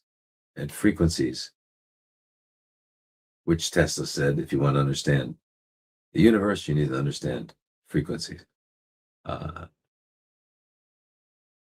So anyway, things are in frequencies. A woman's menstrual cycle, even men, they don't think they're subject to cycles, but they are. In everything, every aspect of everything is cycles. Eating, there should be a time for eating and a time for not eating. There's a time for being awake, time for going to sleep, right? And we need to know when to do those things that are compatible with our biological requirements. The problem is we don't know, because we have abandoned instinct, and we don't have cultures based on instinct. We have cultures based on culture, and culture is a description, a list of culturally appropriate responses to life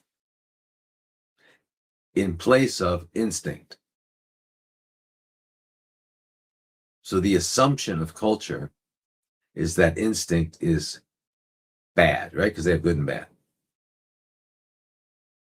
Which you have to understand is blasphemy. You understand culture is blasphemy. Why is it blasphemy? It's blasphemy because you're telling God that the gift of instinct is completely unacceptable. Well, if you look around at the creatures that are not Homo sapiens, they're all operating under the auspices, under the direction of instinct. And they do pretty good. They spin webs, they fly flocks, they pollinate the trees, they get it done. They don't go to school, they just instinct. But not for us. We don't want that. So that's what we have cultures. We've been in culture. Anyway, you've got to eliminate these worms. It's important because it's destroying your life. It's got a physical problem, but it's also psychological. No one wants to see worms coming out of them. So those are them, so you got to get a doctor to work with you who will check out your liver enzymes, make sure everything's okay. It's going to be hard to get that person to give you a prescription. That's going to be the problem. So you're going to have to find someone that will give you a prescription. That's going to be a problem. And even if they do give you a prescription, they're not going to give you one for the right amount, because they're going to say, what? 3 weeks out? What? And if they do, you're not going to find a pharmacy that'll fill it. They'll say, oh my God, no way. So that's the problem. So many people, what I have seen and heard, I don't know, is that they're looking elsewhere for them, getting them online, or they call my assistant, hello@drlodi.com. She can help direct them. But that's it.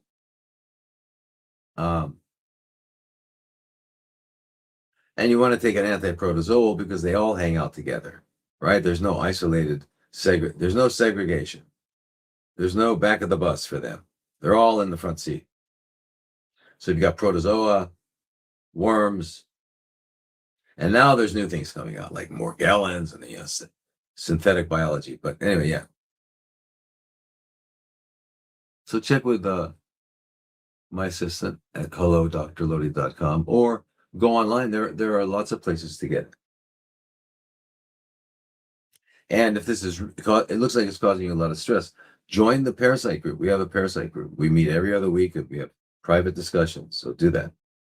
Go to drlodi.com and you can join the Parasite.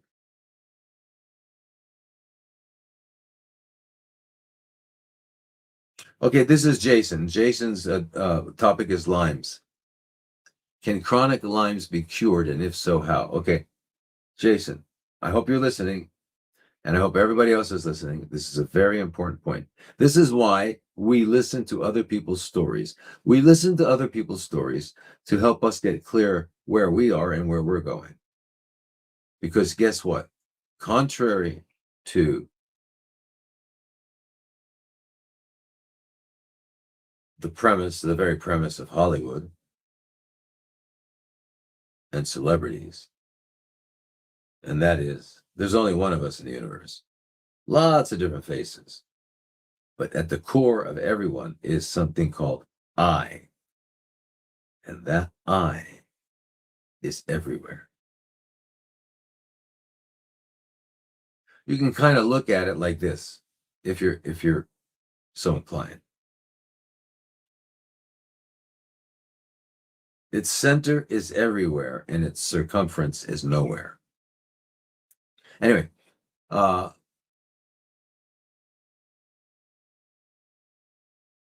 I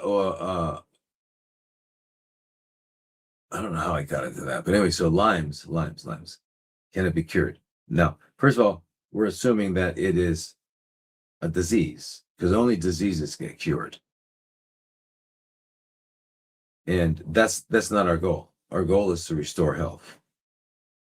Now, it's been called Lyme's because you have a constellation of symptoms, and they most likely found some sort of blood test which they think corroborates Lyme's.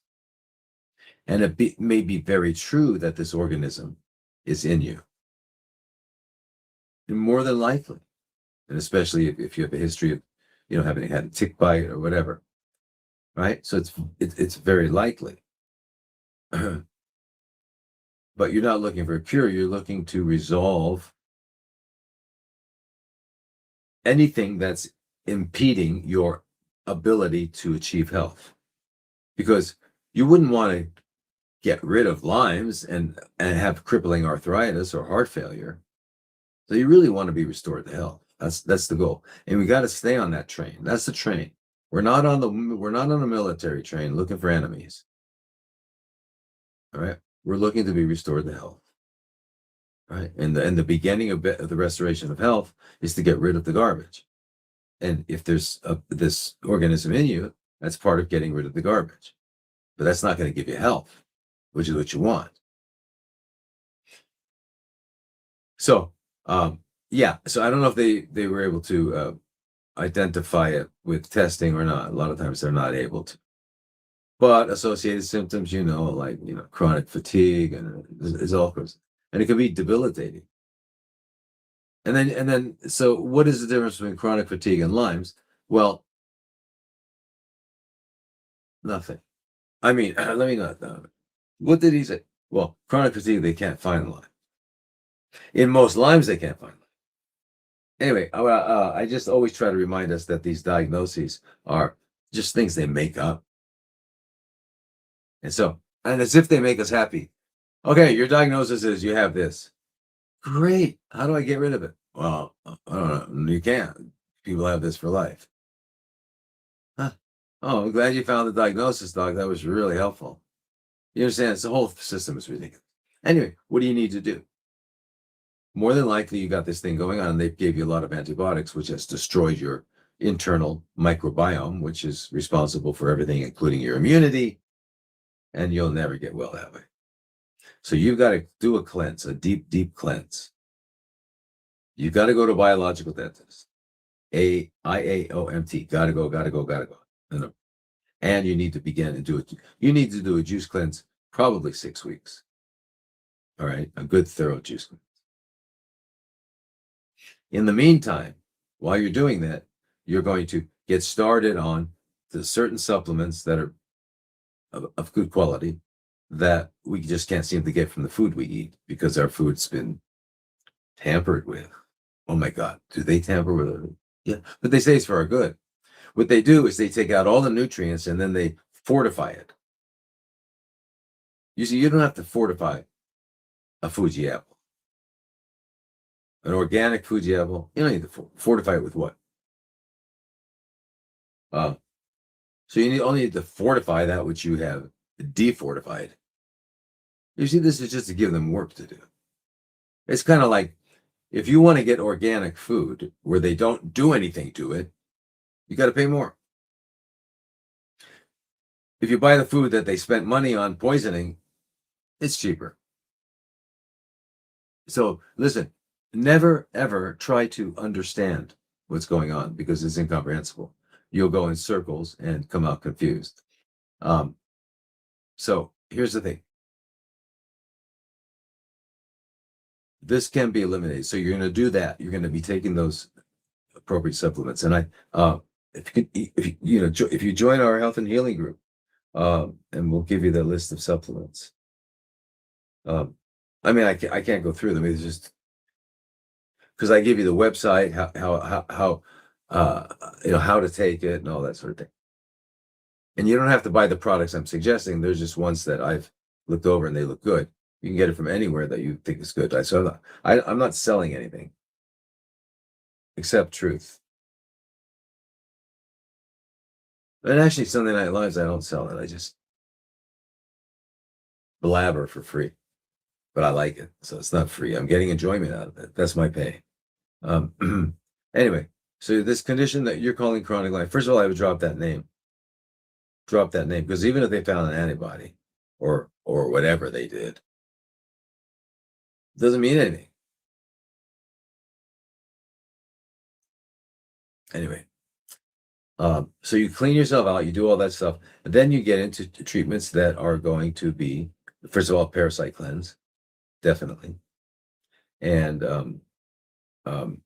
there are very good treatments like ozone, the blood ozone, like a 10 pass or an EBU. You can do a double filtration plasmapheresis, always good for everybody. And you'll be taking your supplements. You'll make sure you have enough vitamin C in your body, and then you can do IV drips of vitamin C, and actually, if you had an experienced practitioner with IPT, insulin potentiated low dose chemotherapy, you can do something called low dose botanical therapies. It doesn't have to be chemo. Insulin potentiated low dose botanical therapies. In fact, that's how it all started.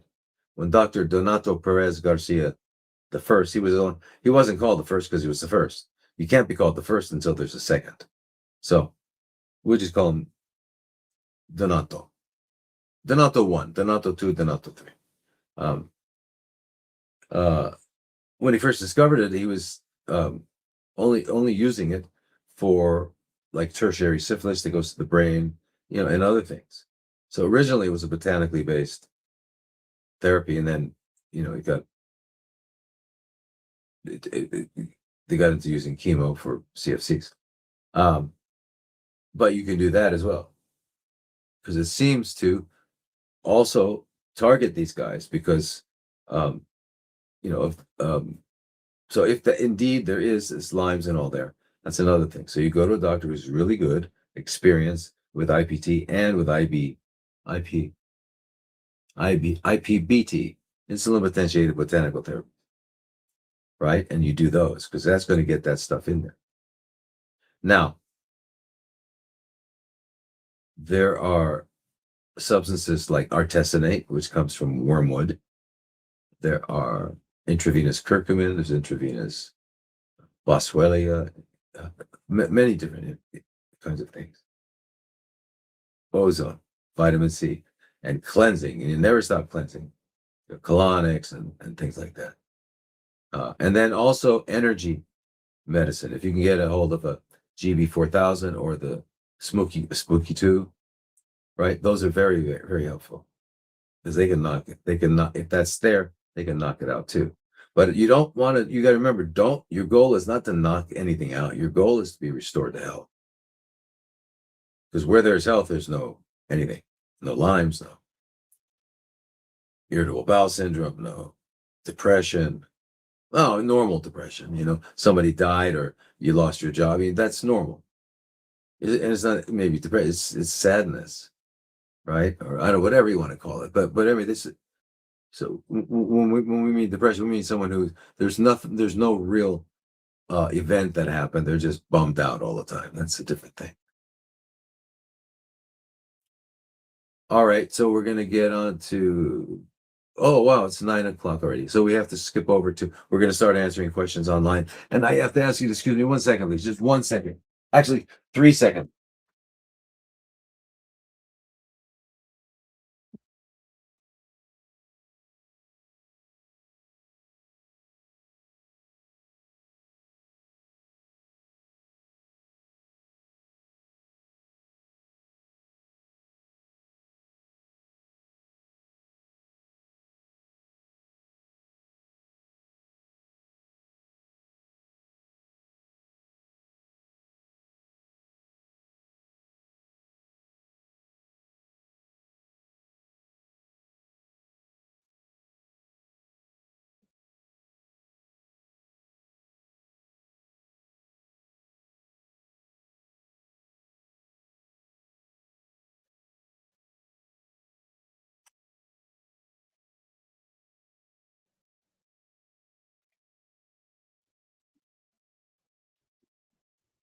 Okay, back. Sorry. I'm just physiologically active here. Okay. Okay, so we're gonna move on to, and I'm sorry whoever I didn't get to. Well, here, what this is the line. What does CFC stand for, and what are all alternative treatments of breast CFCs? We've been talking about alternative treatments and cleansing and all that stuff. That's a CFC is chronically fermenting cells, which is what tumors are doing. They're not astrologing. They're not being cancer. Um, Inga, you're very welcome. I know a lot of people need to go to bed. Listen, can you guys send comments to hello@drlady.com and see if you can. Is there a better time? How can I do this? Because see, West Coast and East Coast are, how do I accommodate everybody? Maybe do I have a West Coast day and an East Coast day? I don't know. I don't know how to do this so that I want to accommodate people because it's too bad that and I understand you got to go to bed. Um, do I have a book on parasites? No, it's coming.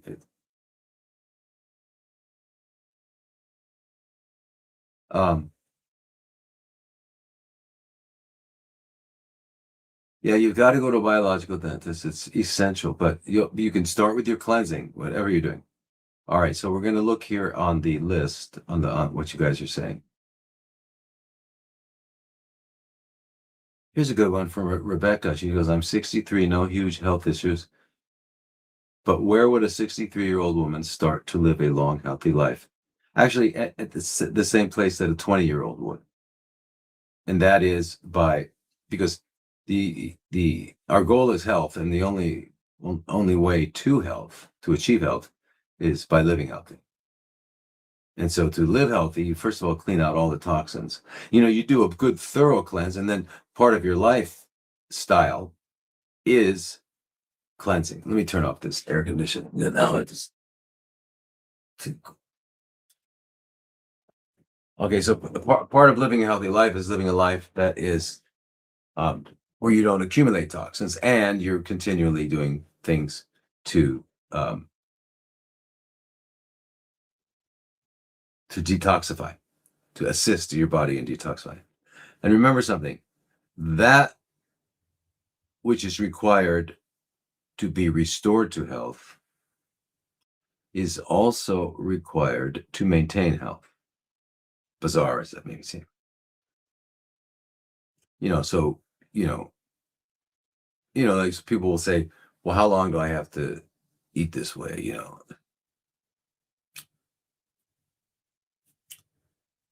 You mean how long do you have to eat food that is going to make you healthy and not eat the food that makes you unhealthy? How long? Well, that's only you can answer that, as long as you want to be healthy. Um,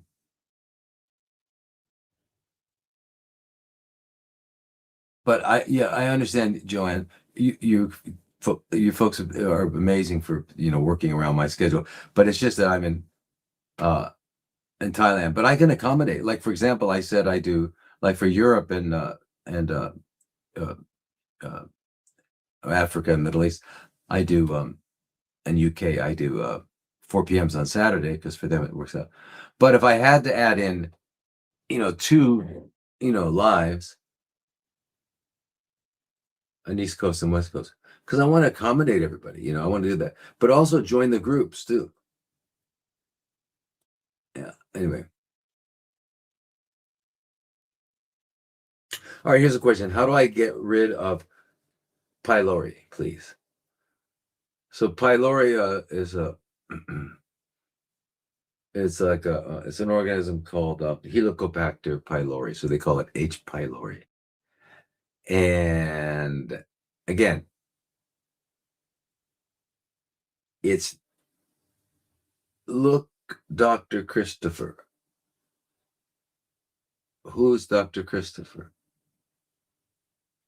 Someone in the chat wrote up, look up Dr. Christopher. Let me look up Dr. Christopher.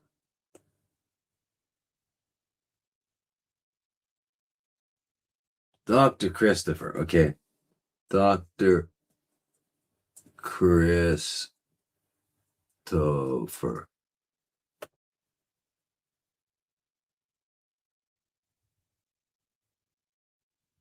Dr. Christopher's original formulas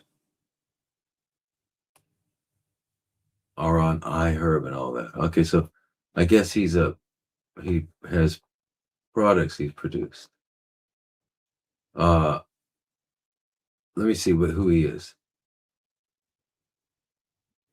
Let's see, Dr. Christopher is besides a salesman, what is he?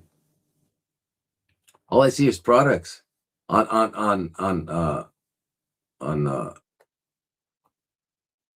what's that stuff? It's just products.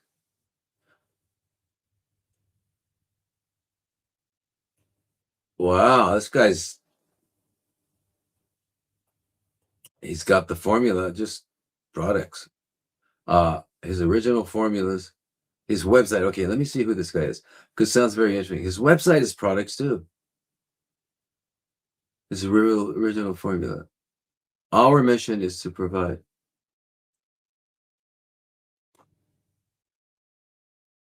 Christopher Divide, his famous complete tissue book.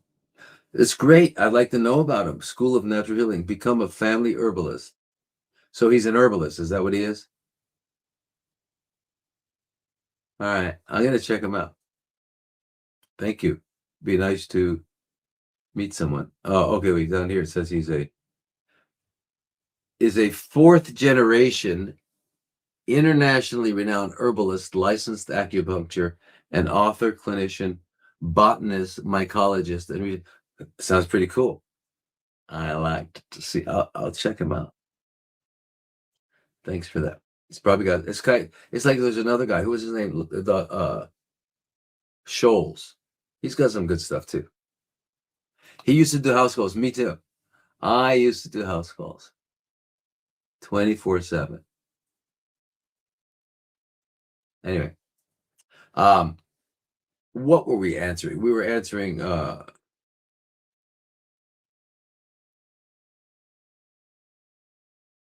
oh wow, Stefan, you're in Malaysia.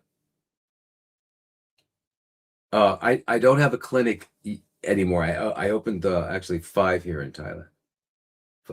4 here in Thailand.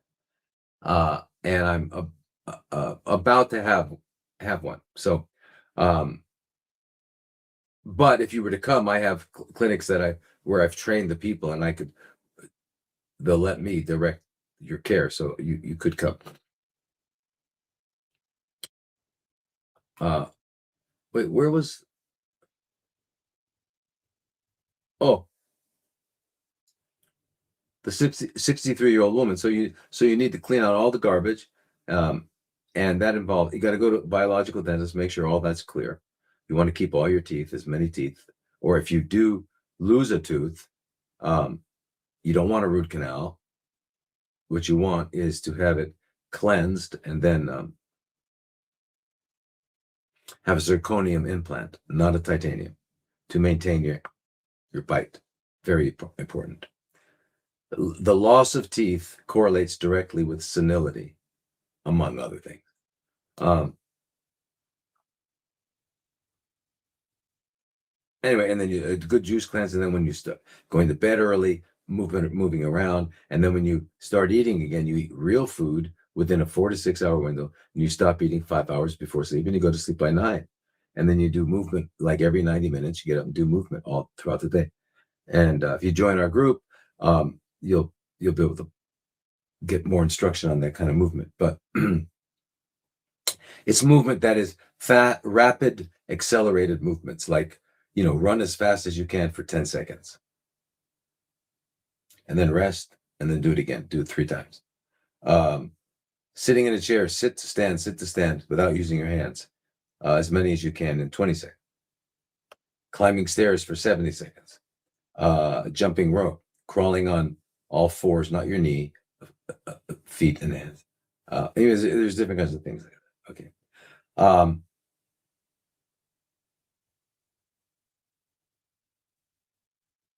I am 83 years old woman. Is it safe to do a green juice cleanse?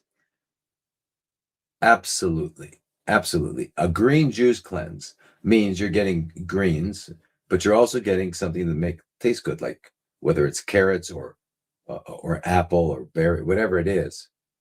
But you're getting nourished. You're getting more nourishment in 1 quart of fresh juice, vegetables and a little bit of fruit, than the average person gets in 3 to 6 months. Okay.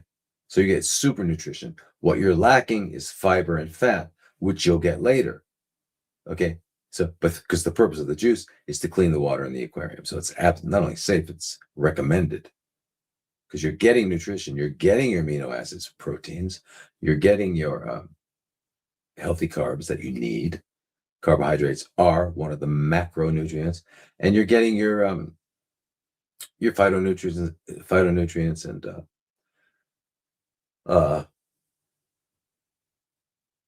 vitamins, phytonutrients, things like that. Now, the thing is that because our soils all over the world have been so depleted, it's recommended that you get a good mineral supplement. Okay. And the one I use is called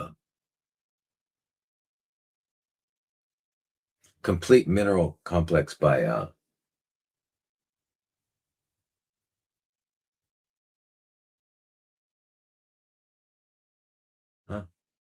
what?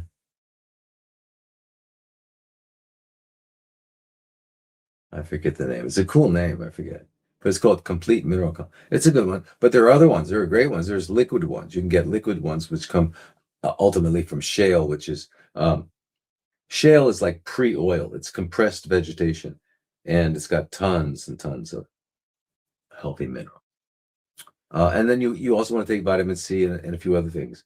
The vitamin C, the vitamin D, the mixed carotenoids, which are vitamin A, and the mixed tocopherols and tocotrienols, which is vitamin E. You want to get melatonin because our pineal gland has been calcified, and now it's being irradiated. So we probably not making enough melatonin. So you want to take melatonin, and you want to get your thymus gland running, because if you're 40 years old, only 30% of your thymus is still functioning. And the thymus is a gland beneath the chest, the sternum, which they call the chest bone, beneath there. And the thymus gland, THYMUS, is the gland that produces healthy, mature T cells. So they're born in the bone marrow, and they go to the University of Thymus to get educated. And when they come out, those are your T cells. So if you're 30 or over, so you're 80, so you basically have no thymus gland left, which means you cannot make new T cells. And if you can't make new T cells, you can't make new T cells. And that's what we need for CFCs, lots of other conditions, and just to be healthy. So fortunately, there's something called thymosin alpha 1, which is a 28 amino acid peptide that the thymus gland, when it was there, produced to do that, to mature the naive T cell, or the immature T cell, not the naive T cell. because the thymus produces naive T cells. That means T cells that haven't learned what their target is yet. But the immature T cell comes from the bone marrow to the thymus. And so thymosin alpha 1 peptide. And there's something called ProBoost, which is also helps with the thymus. So you want to do so thymus, melatonin, and you got to get your thyroid balanced, and you got to get your adrenals balanced. And you will not be able to do that with a conventional endocrinologist. Joint health and healing. And we'll go all through because it's not something I can just explain. But yeah, joint, because that's very important. And you do all that, you're going to have a healthy immune system because that's really important. And then also 80s, the 70s is the decade of sarcopenia, where your muscles atrophying, and so you've been through that, and so it's in order to maintain muscle strength, and the reason you want to is because it's actually grip strength that correlates with longevity, but so does eating healthy. So, but I mean, in terms of physical, so when you go through sarcopenia, whether it's through when you're aging or your illness, or you just hang out on the couch a lot and the desk and you don't do much, then you're going to get sarcopenia, which is loss of muscle mass. And that's type 2 muscle fibers. And the way you restore them is through rapid, accelerated, short bursts. And so, like we were saying before, you run as fast as you can for 10 seconds, at 83, probably for 10 seconds. And then stop, recover, do it again. And soon that can extend. You can do it for longer when. So, and they can sit the stands and, jump rope. And, there's lots of them. And if you join our group, we'll have a session on that stuff. And go to bed early. And stop eating 5 hours before sleep. And do those things. And you'll be healthy. Yeah. And you sound like a very reasonable person, so and willing to do it. So if you join our group, you can get access to past webinars. So get one of the webinars you want to watch.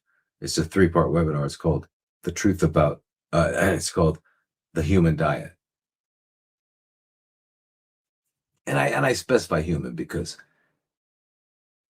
it's not the Scarsdale diet or the Atkins diet or the Lodi diet. It's the human diet.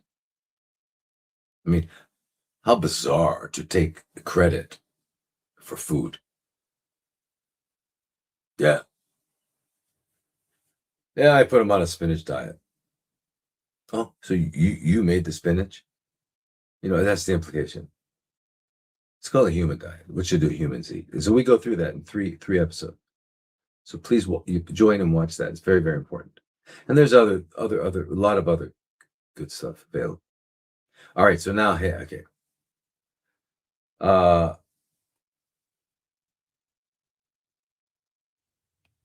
Good. So he's a master herbalist, is Dr. Christopher. Sounds good. Reminds me of Dr. Scholes, who's pretty good.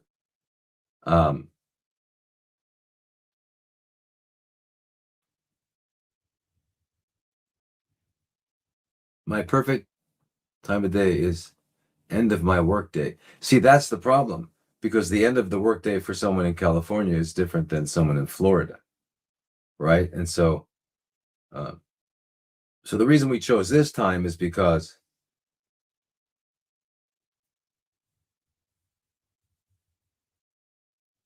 it's 5 p.m. in like Arizona, California, which is really not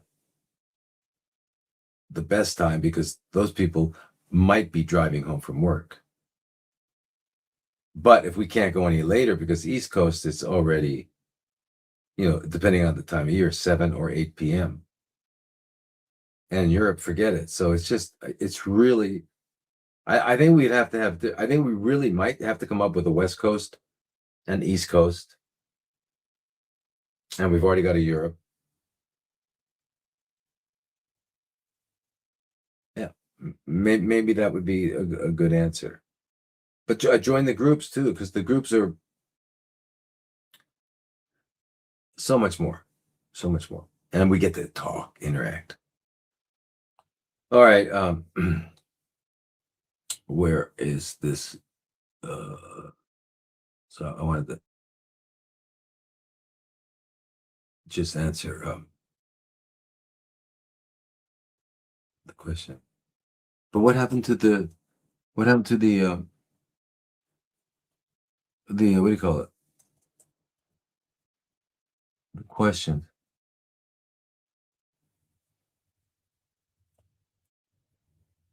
Uh, where the where are the questions? Wait a minute. Ah, ah, okay. Do you guys in Instagram have any questions? Please. Ah,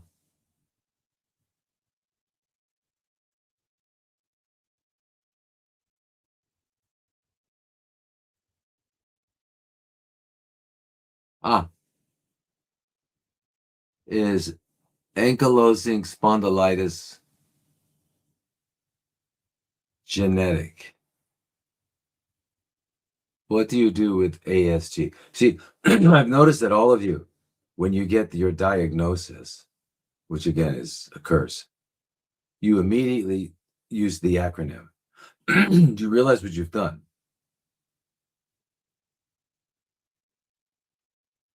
You've bought it. You've bought their diagnosis, and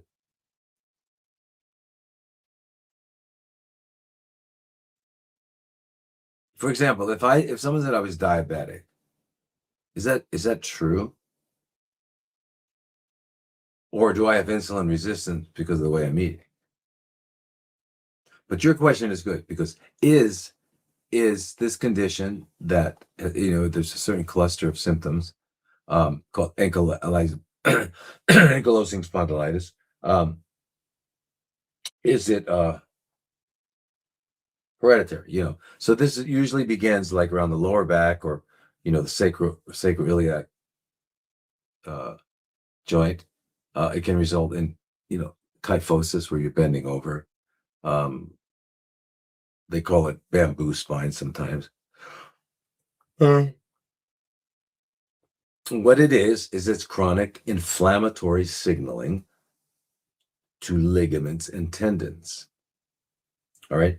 So ligaments are fibrous tissue that connects bone to bone. Tendons are fibrous tissue that connect muscle to bone. All right. And there is chronic inflammation, meaning why does inflammation develop? Because it's being assaulted, right? So inflammation in the acute setting is the healing response. But what happens in ankylosing spondylitis is that because the tendons and ligaments are under chronic inflammation, they start to calcify and actually produce. It's almost like having bone. So you lose your flexibility. That's kind of what happens. All right, and then which winds up reducing your mobility, and you get rigid again. And so guess what they call it again? What does the conventional world call it again? They love this. They love this word. These two words. That's it. AI. AI. Yeah. I don't mean artificial idiot. I mean autoimmune. Autoimmune AI. It's an autoimmune disease attacking the spine. You see how stupid do you realize how stupid our immune system is? It attacks everything. It's so stupid. I don't know how we ever made it here. Anyway, So just keep in mind that your body is not stupid and it's not trying to destroy you. It's trying to stabilize things, because the bone formation is actually a constructive process, right? Uh, but not for tendons. So what do the conventional people do? The conventional people give you non-steroidal anti-inflammatory drugs like ibuprofen and whatever the other ones are. Why? Because it's inflammatory. And then they try to give you inhibitors of tumor necrosis factor and IL-17, which are inflammatory cytokines. So the goal is to reduce the inflammation, which is admirable. And so what the person is usually advised to do, and well advised, is daily movement, working on your posture, doing breathing exercises to maintain your mobility, right? So the question is, great, let's do what we need to do, but there are other ways of targeting inflammation. For example, curcumin knocks out NF-kappa beta, which is the central molecule for all inflammation. Central. So does vitamin C. So does quercetin.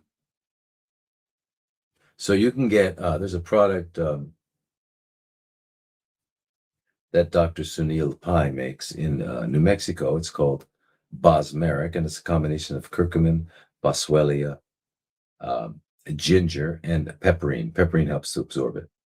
It's a nice combination pill. He uses good quality source.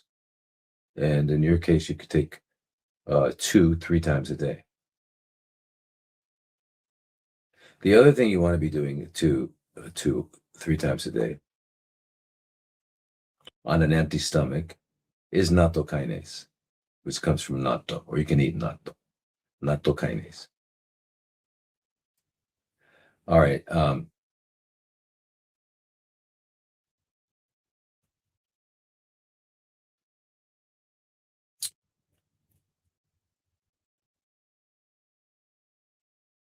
So the question becomes, why are your tendons and ligaments inflamed? What's going on? Well,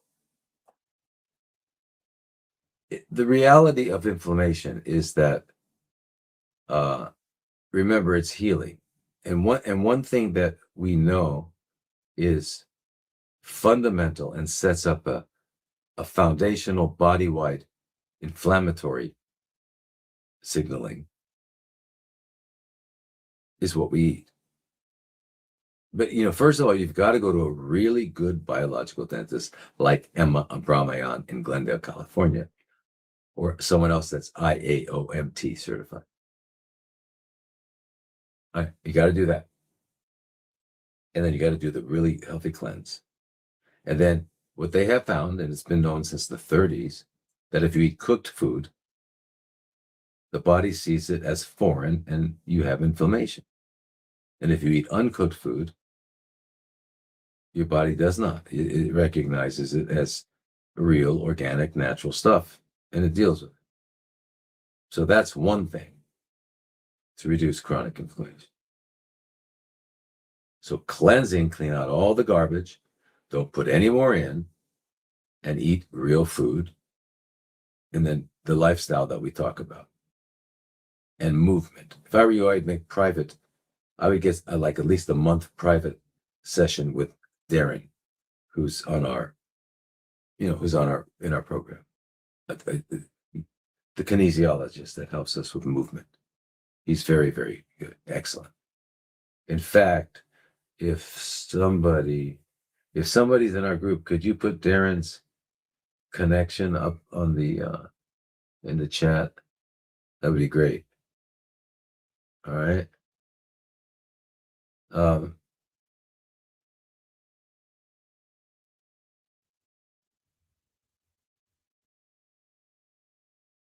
And the whole idea about genetic, man, so there are no genes to cause destruction. What happens in something, if it is genetically related, is that there is the absence of or the impaired function of a part of the immune system that would prevent a situation.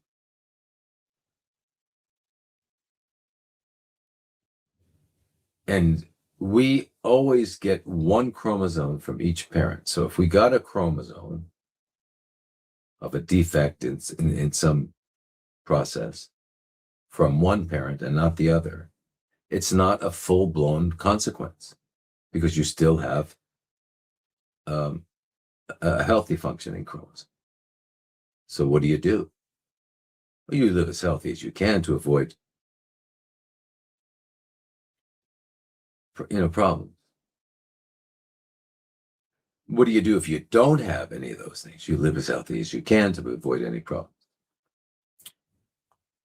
This is it. And the other thing is you should look for a structural integration person, someone who's well trained in structural integration.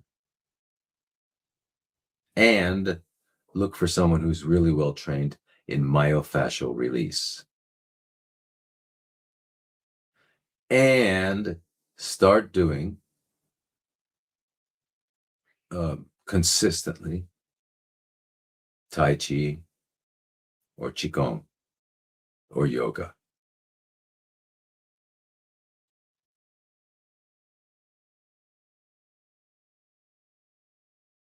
And you're gonna need lots of anti-inflammatories.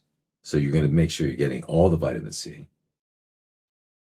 That's liposomal sodium ascorbate, 2 grams, 4 times a day. You're gonna get all of your mixed carotenoids.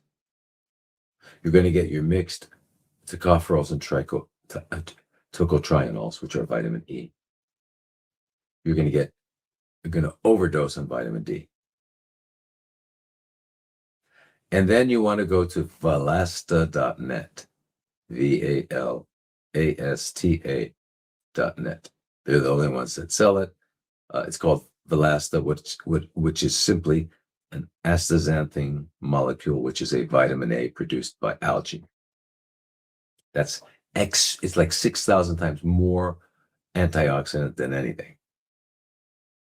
But he attached it to a glucose molecule, so your cells pick it up because they're hungry. And when they pick it up, they get a nice little present. So you want to take that as well. And go to bed early, you do all these things, and I think you're going to see this go away. The other thing you might want to do is find someone who does double filtration plasmapheresis in case there's a lot of antibodies or whatever's going on that's causing the inflammatory process. Let's clean it out. Double filtration plasmapheresis is something you can do as an outpatient. Okay. Are we on Google or Brave? Okay. So it's 10:25. It's 10:38 on the East Coast. Yeah. How do you join the group? Go to drlodi.com, drlodi.com. Is removing wisdom teeth bad? My daughter, 26, and dentist says that caused her TMJ. Well, this when in doubt, cut it out mentality is absurd. There's something called orthodontists or orthodontics, and they can do that internally, on the inside of your mouth, and you can reach, so I don't know why it's causing the TMJ, and is that the only reason? So temporomandibular joint, there's many reasons why it's not working. If your cranial bones haven't set perfectly, is another big reason. But yes, a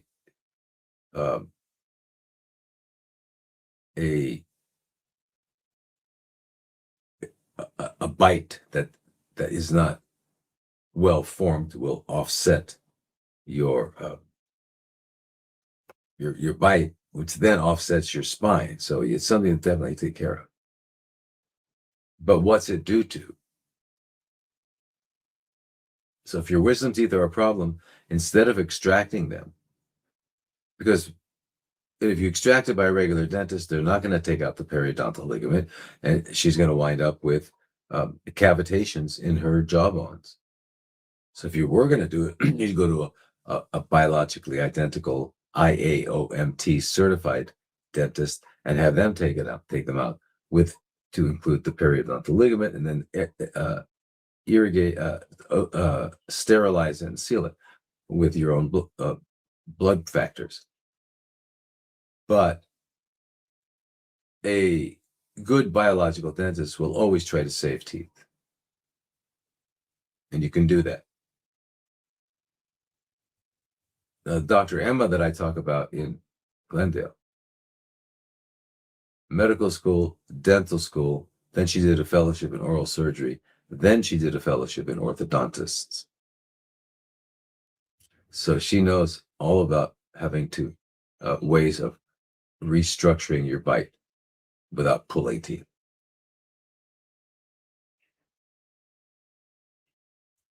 All right, next is, wait a minute, what time are we supposed to?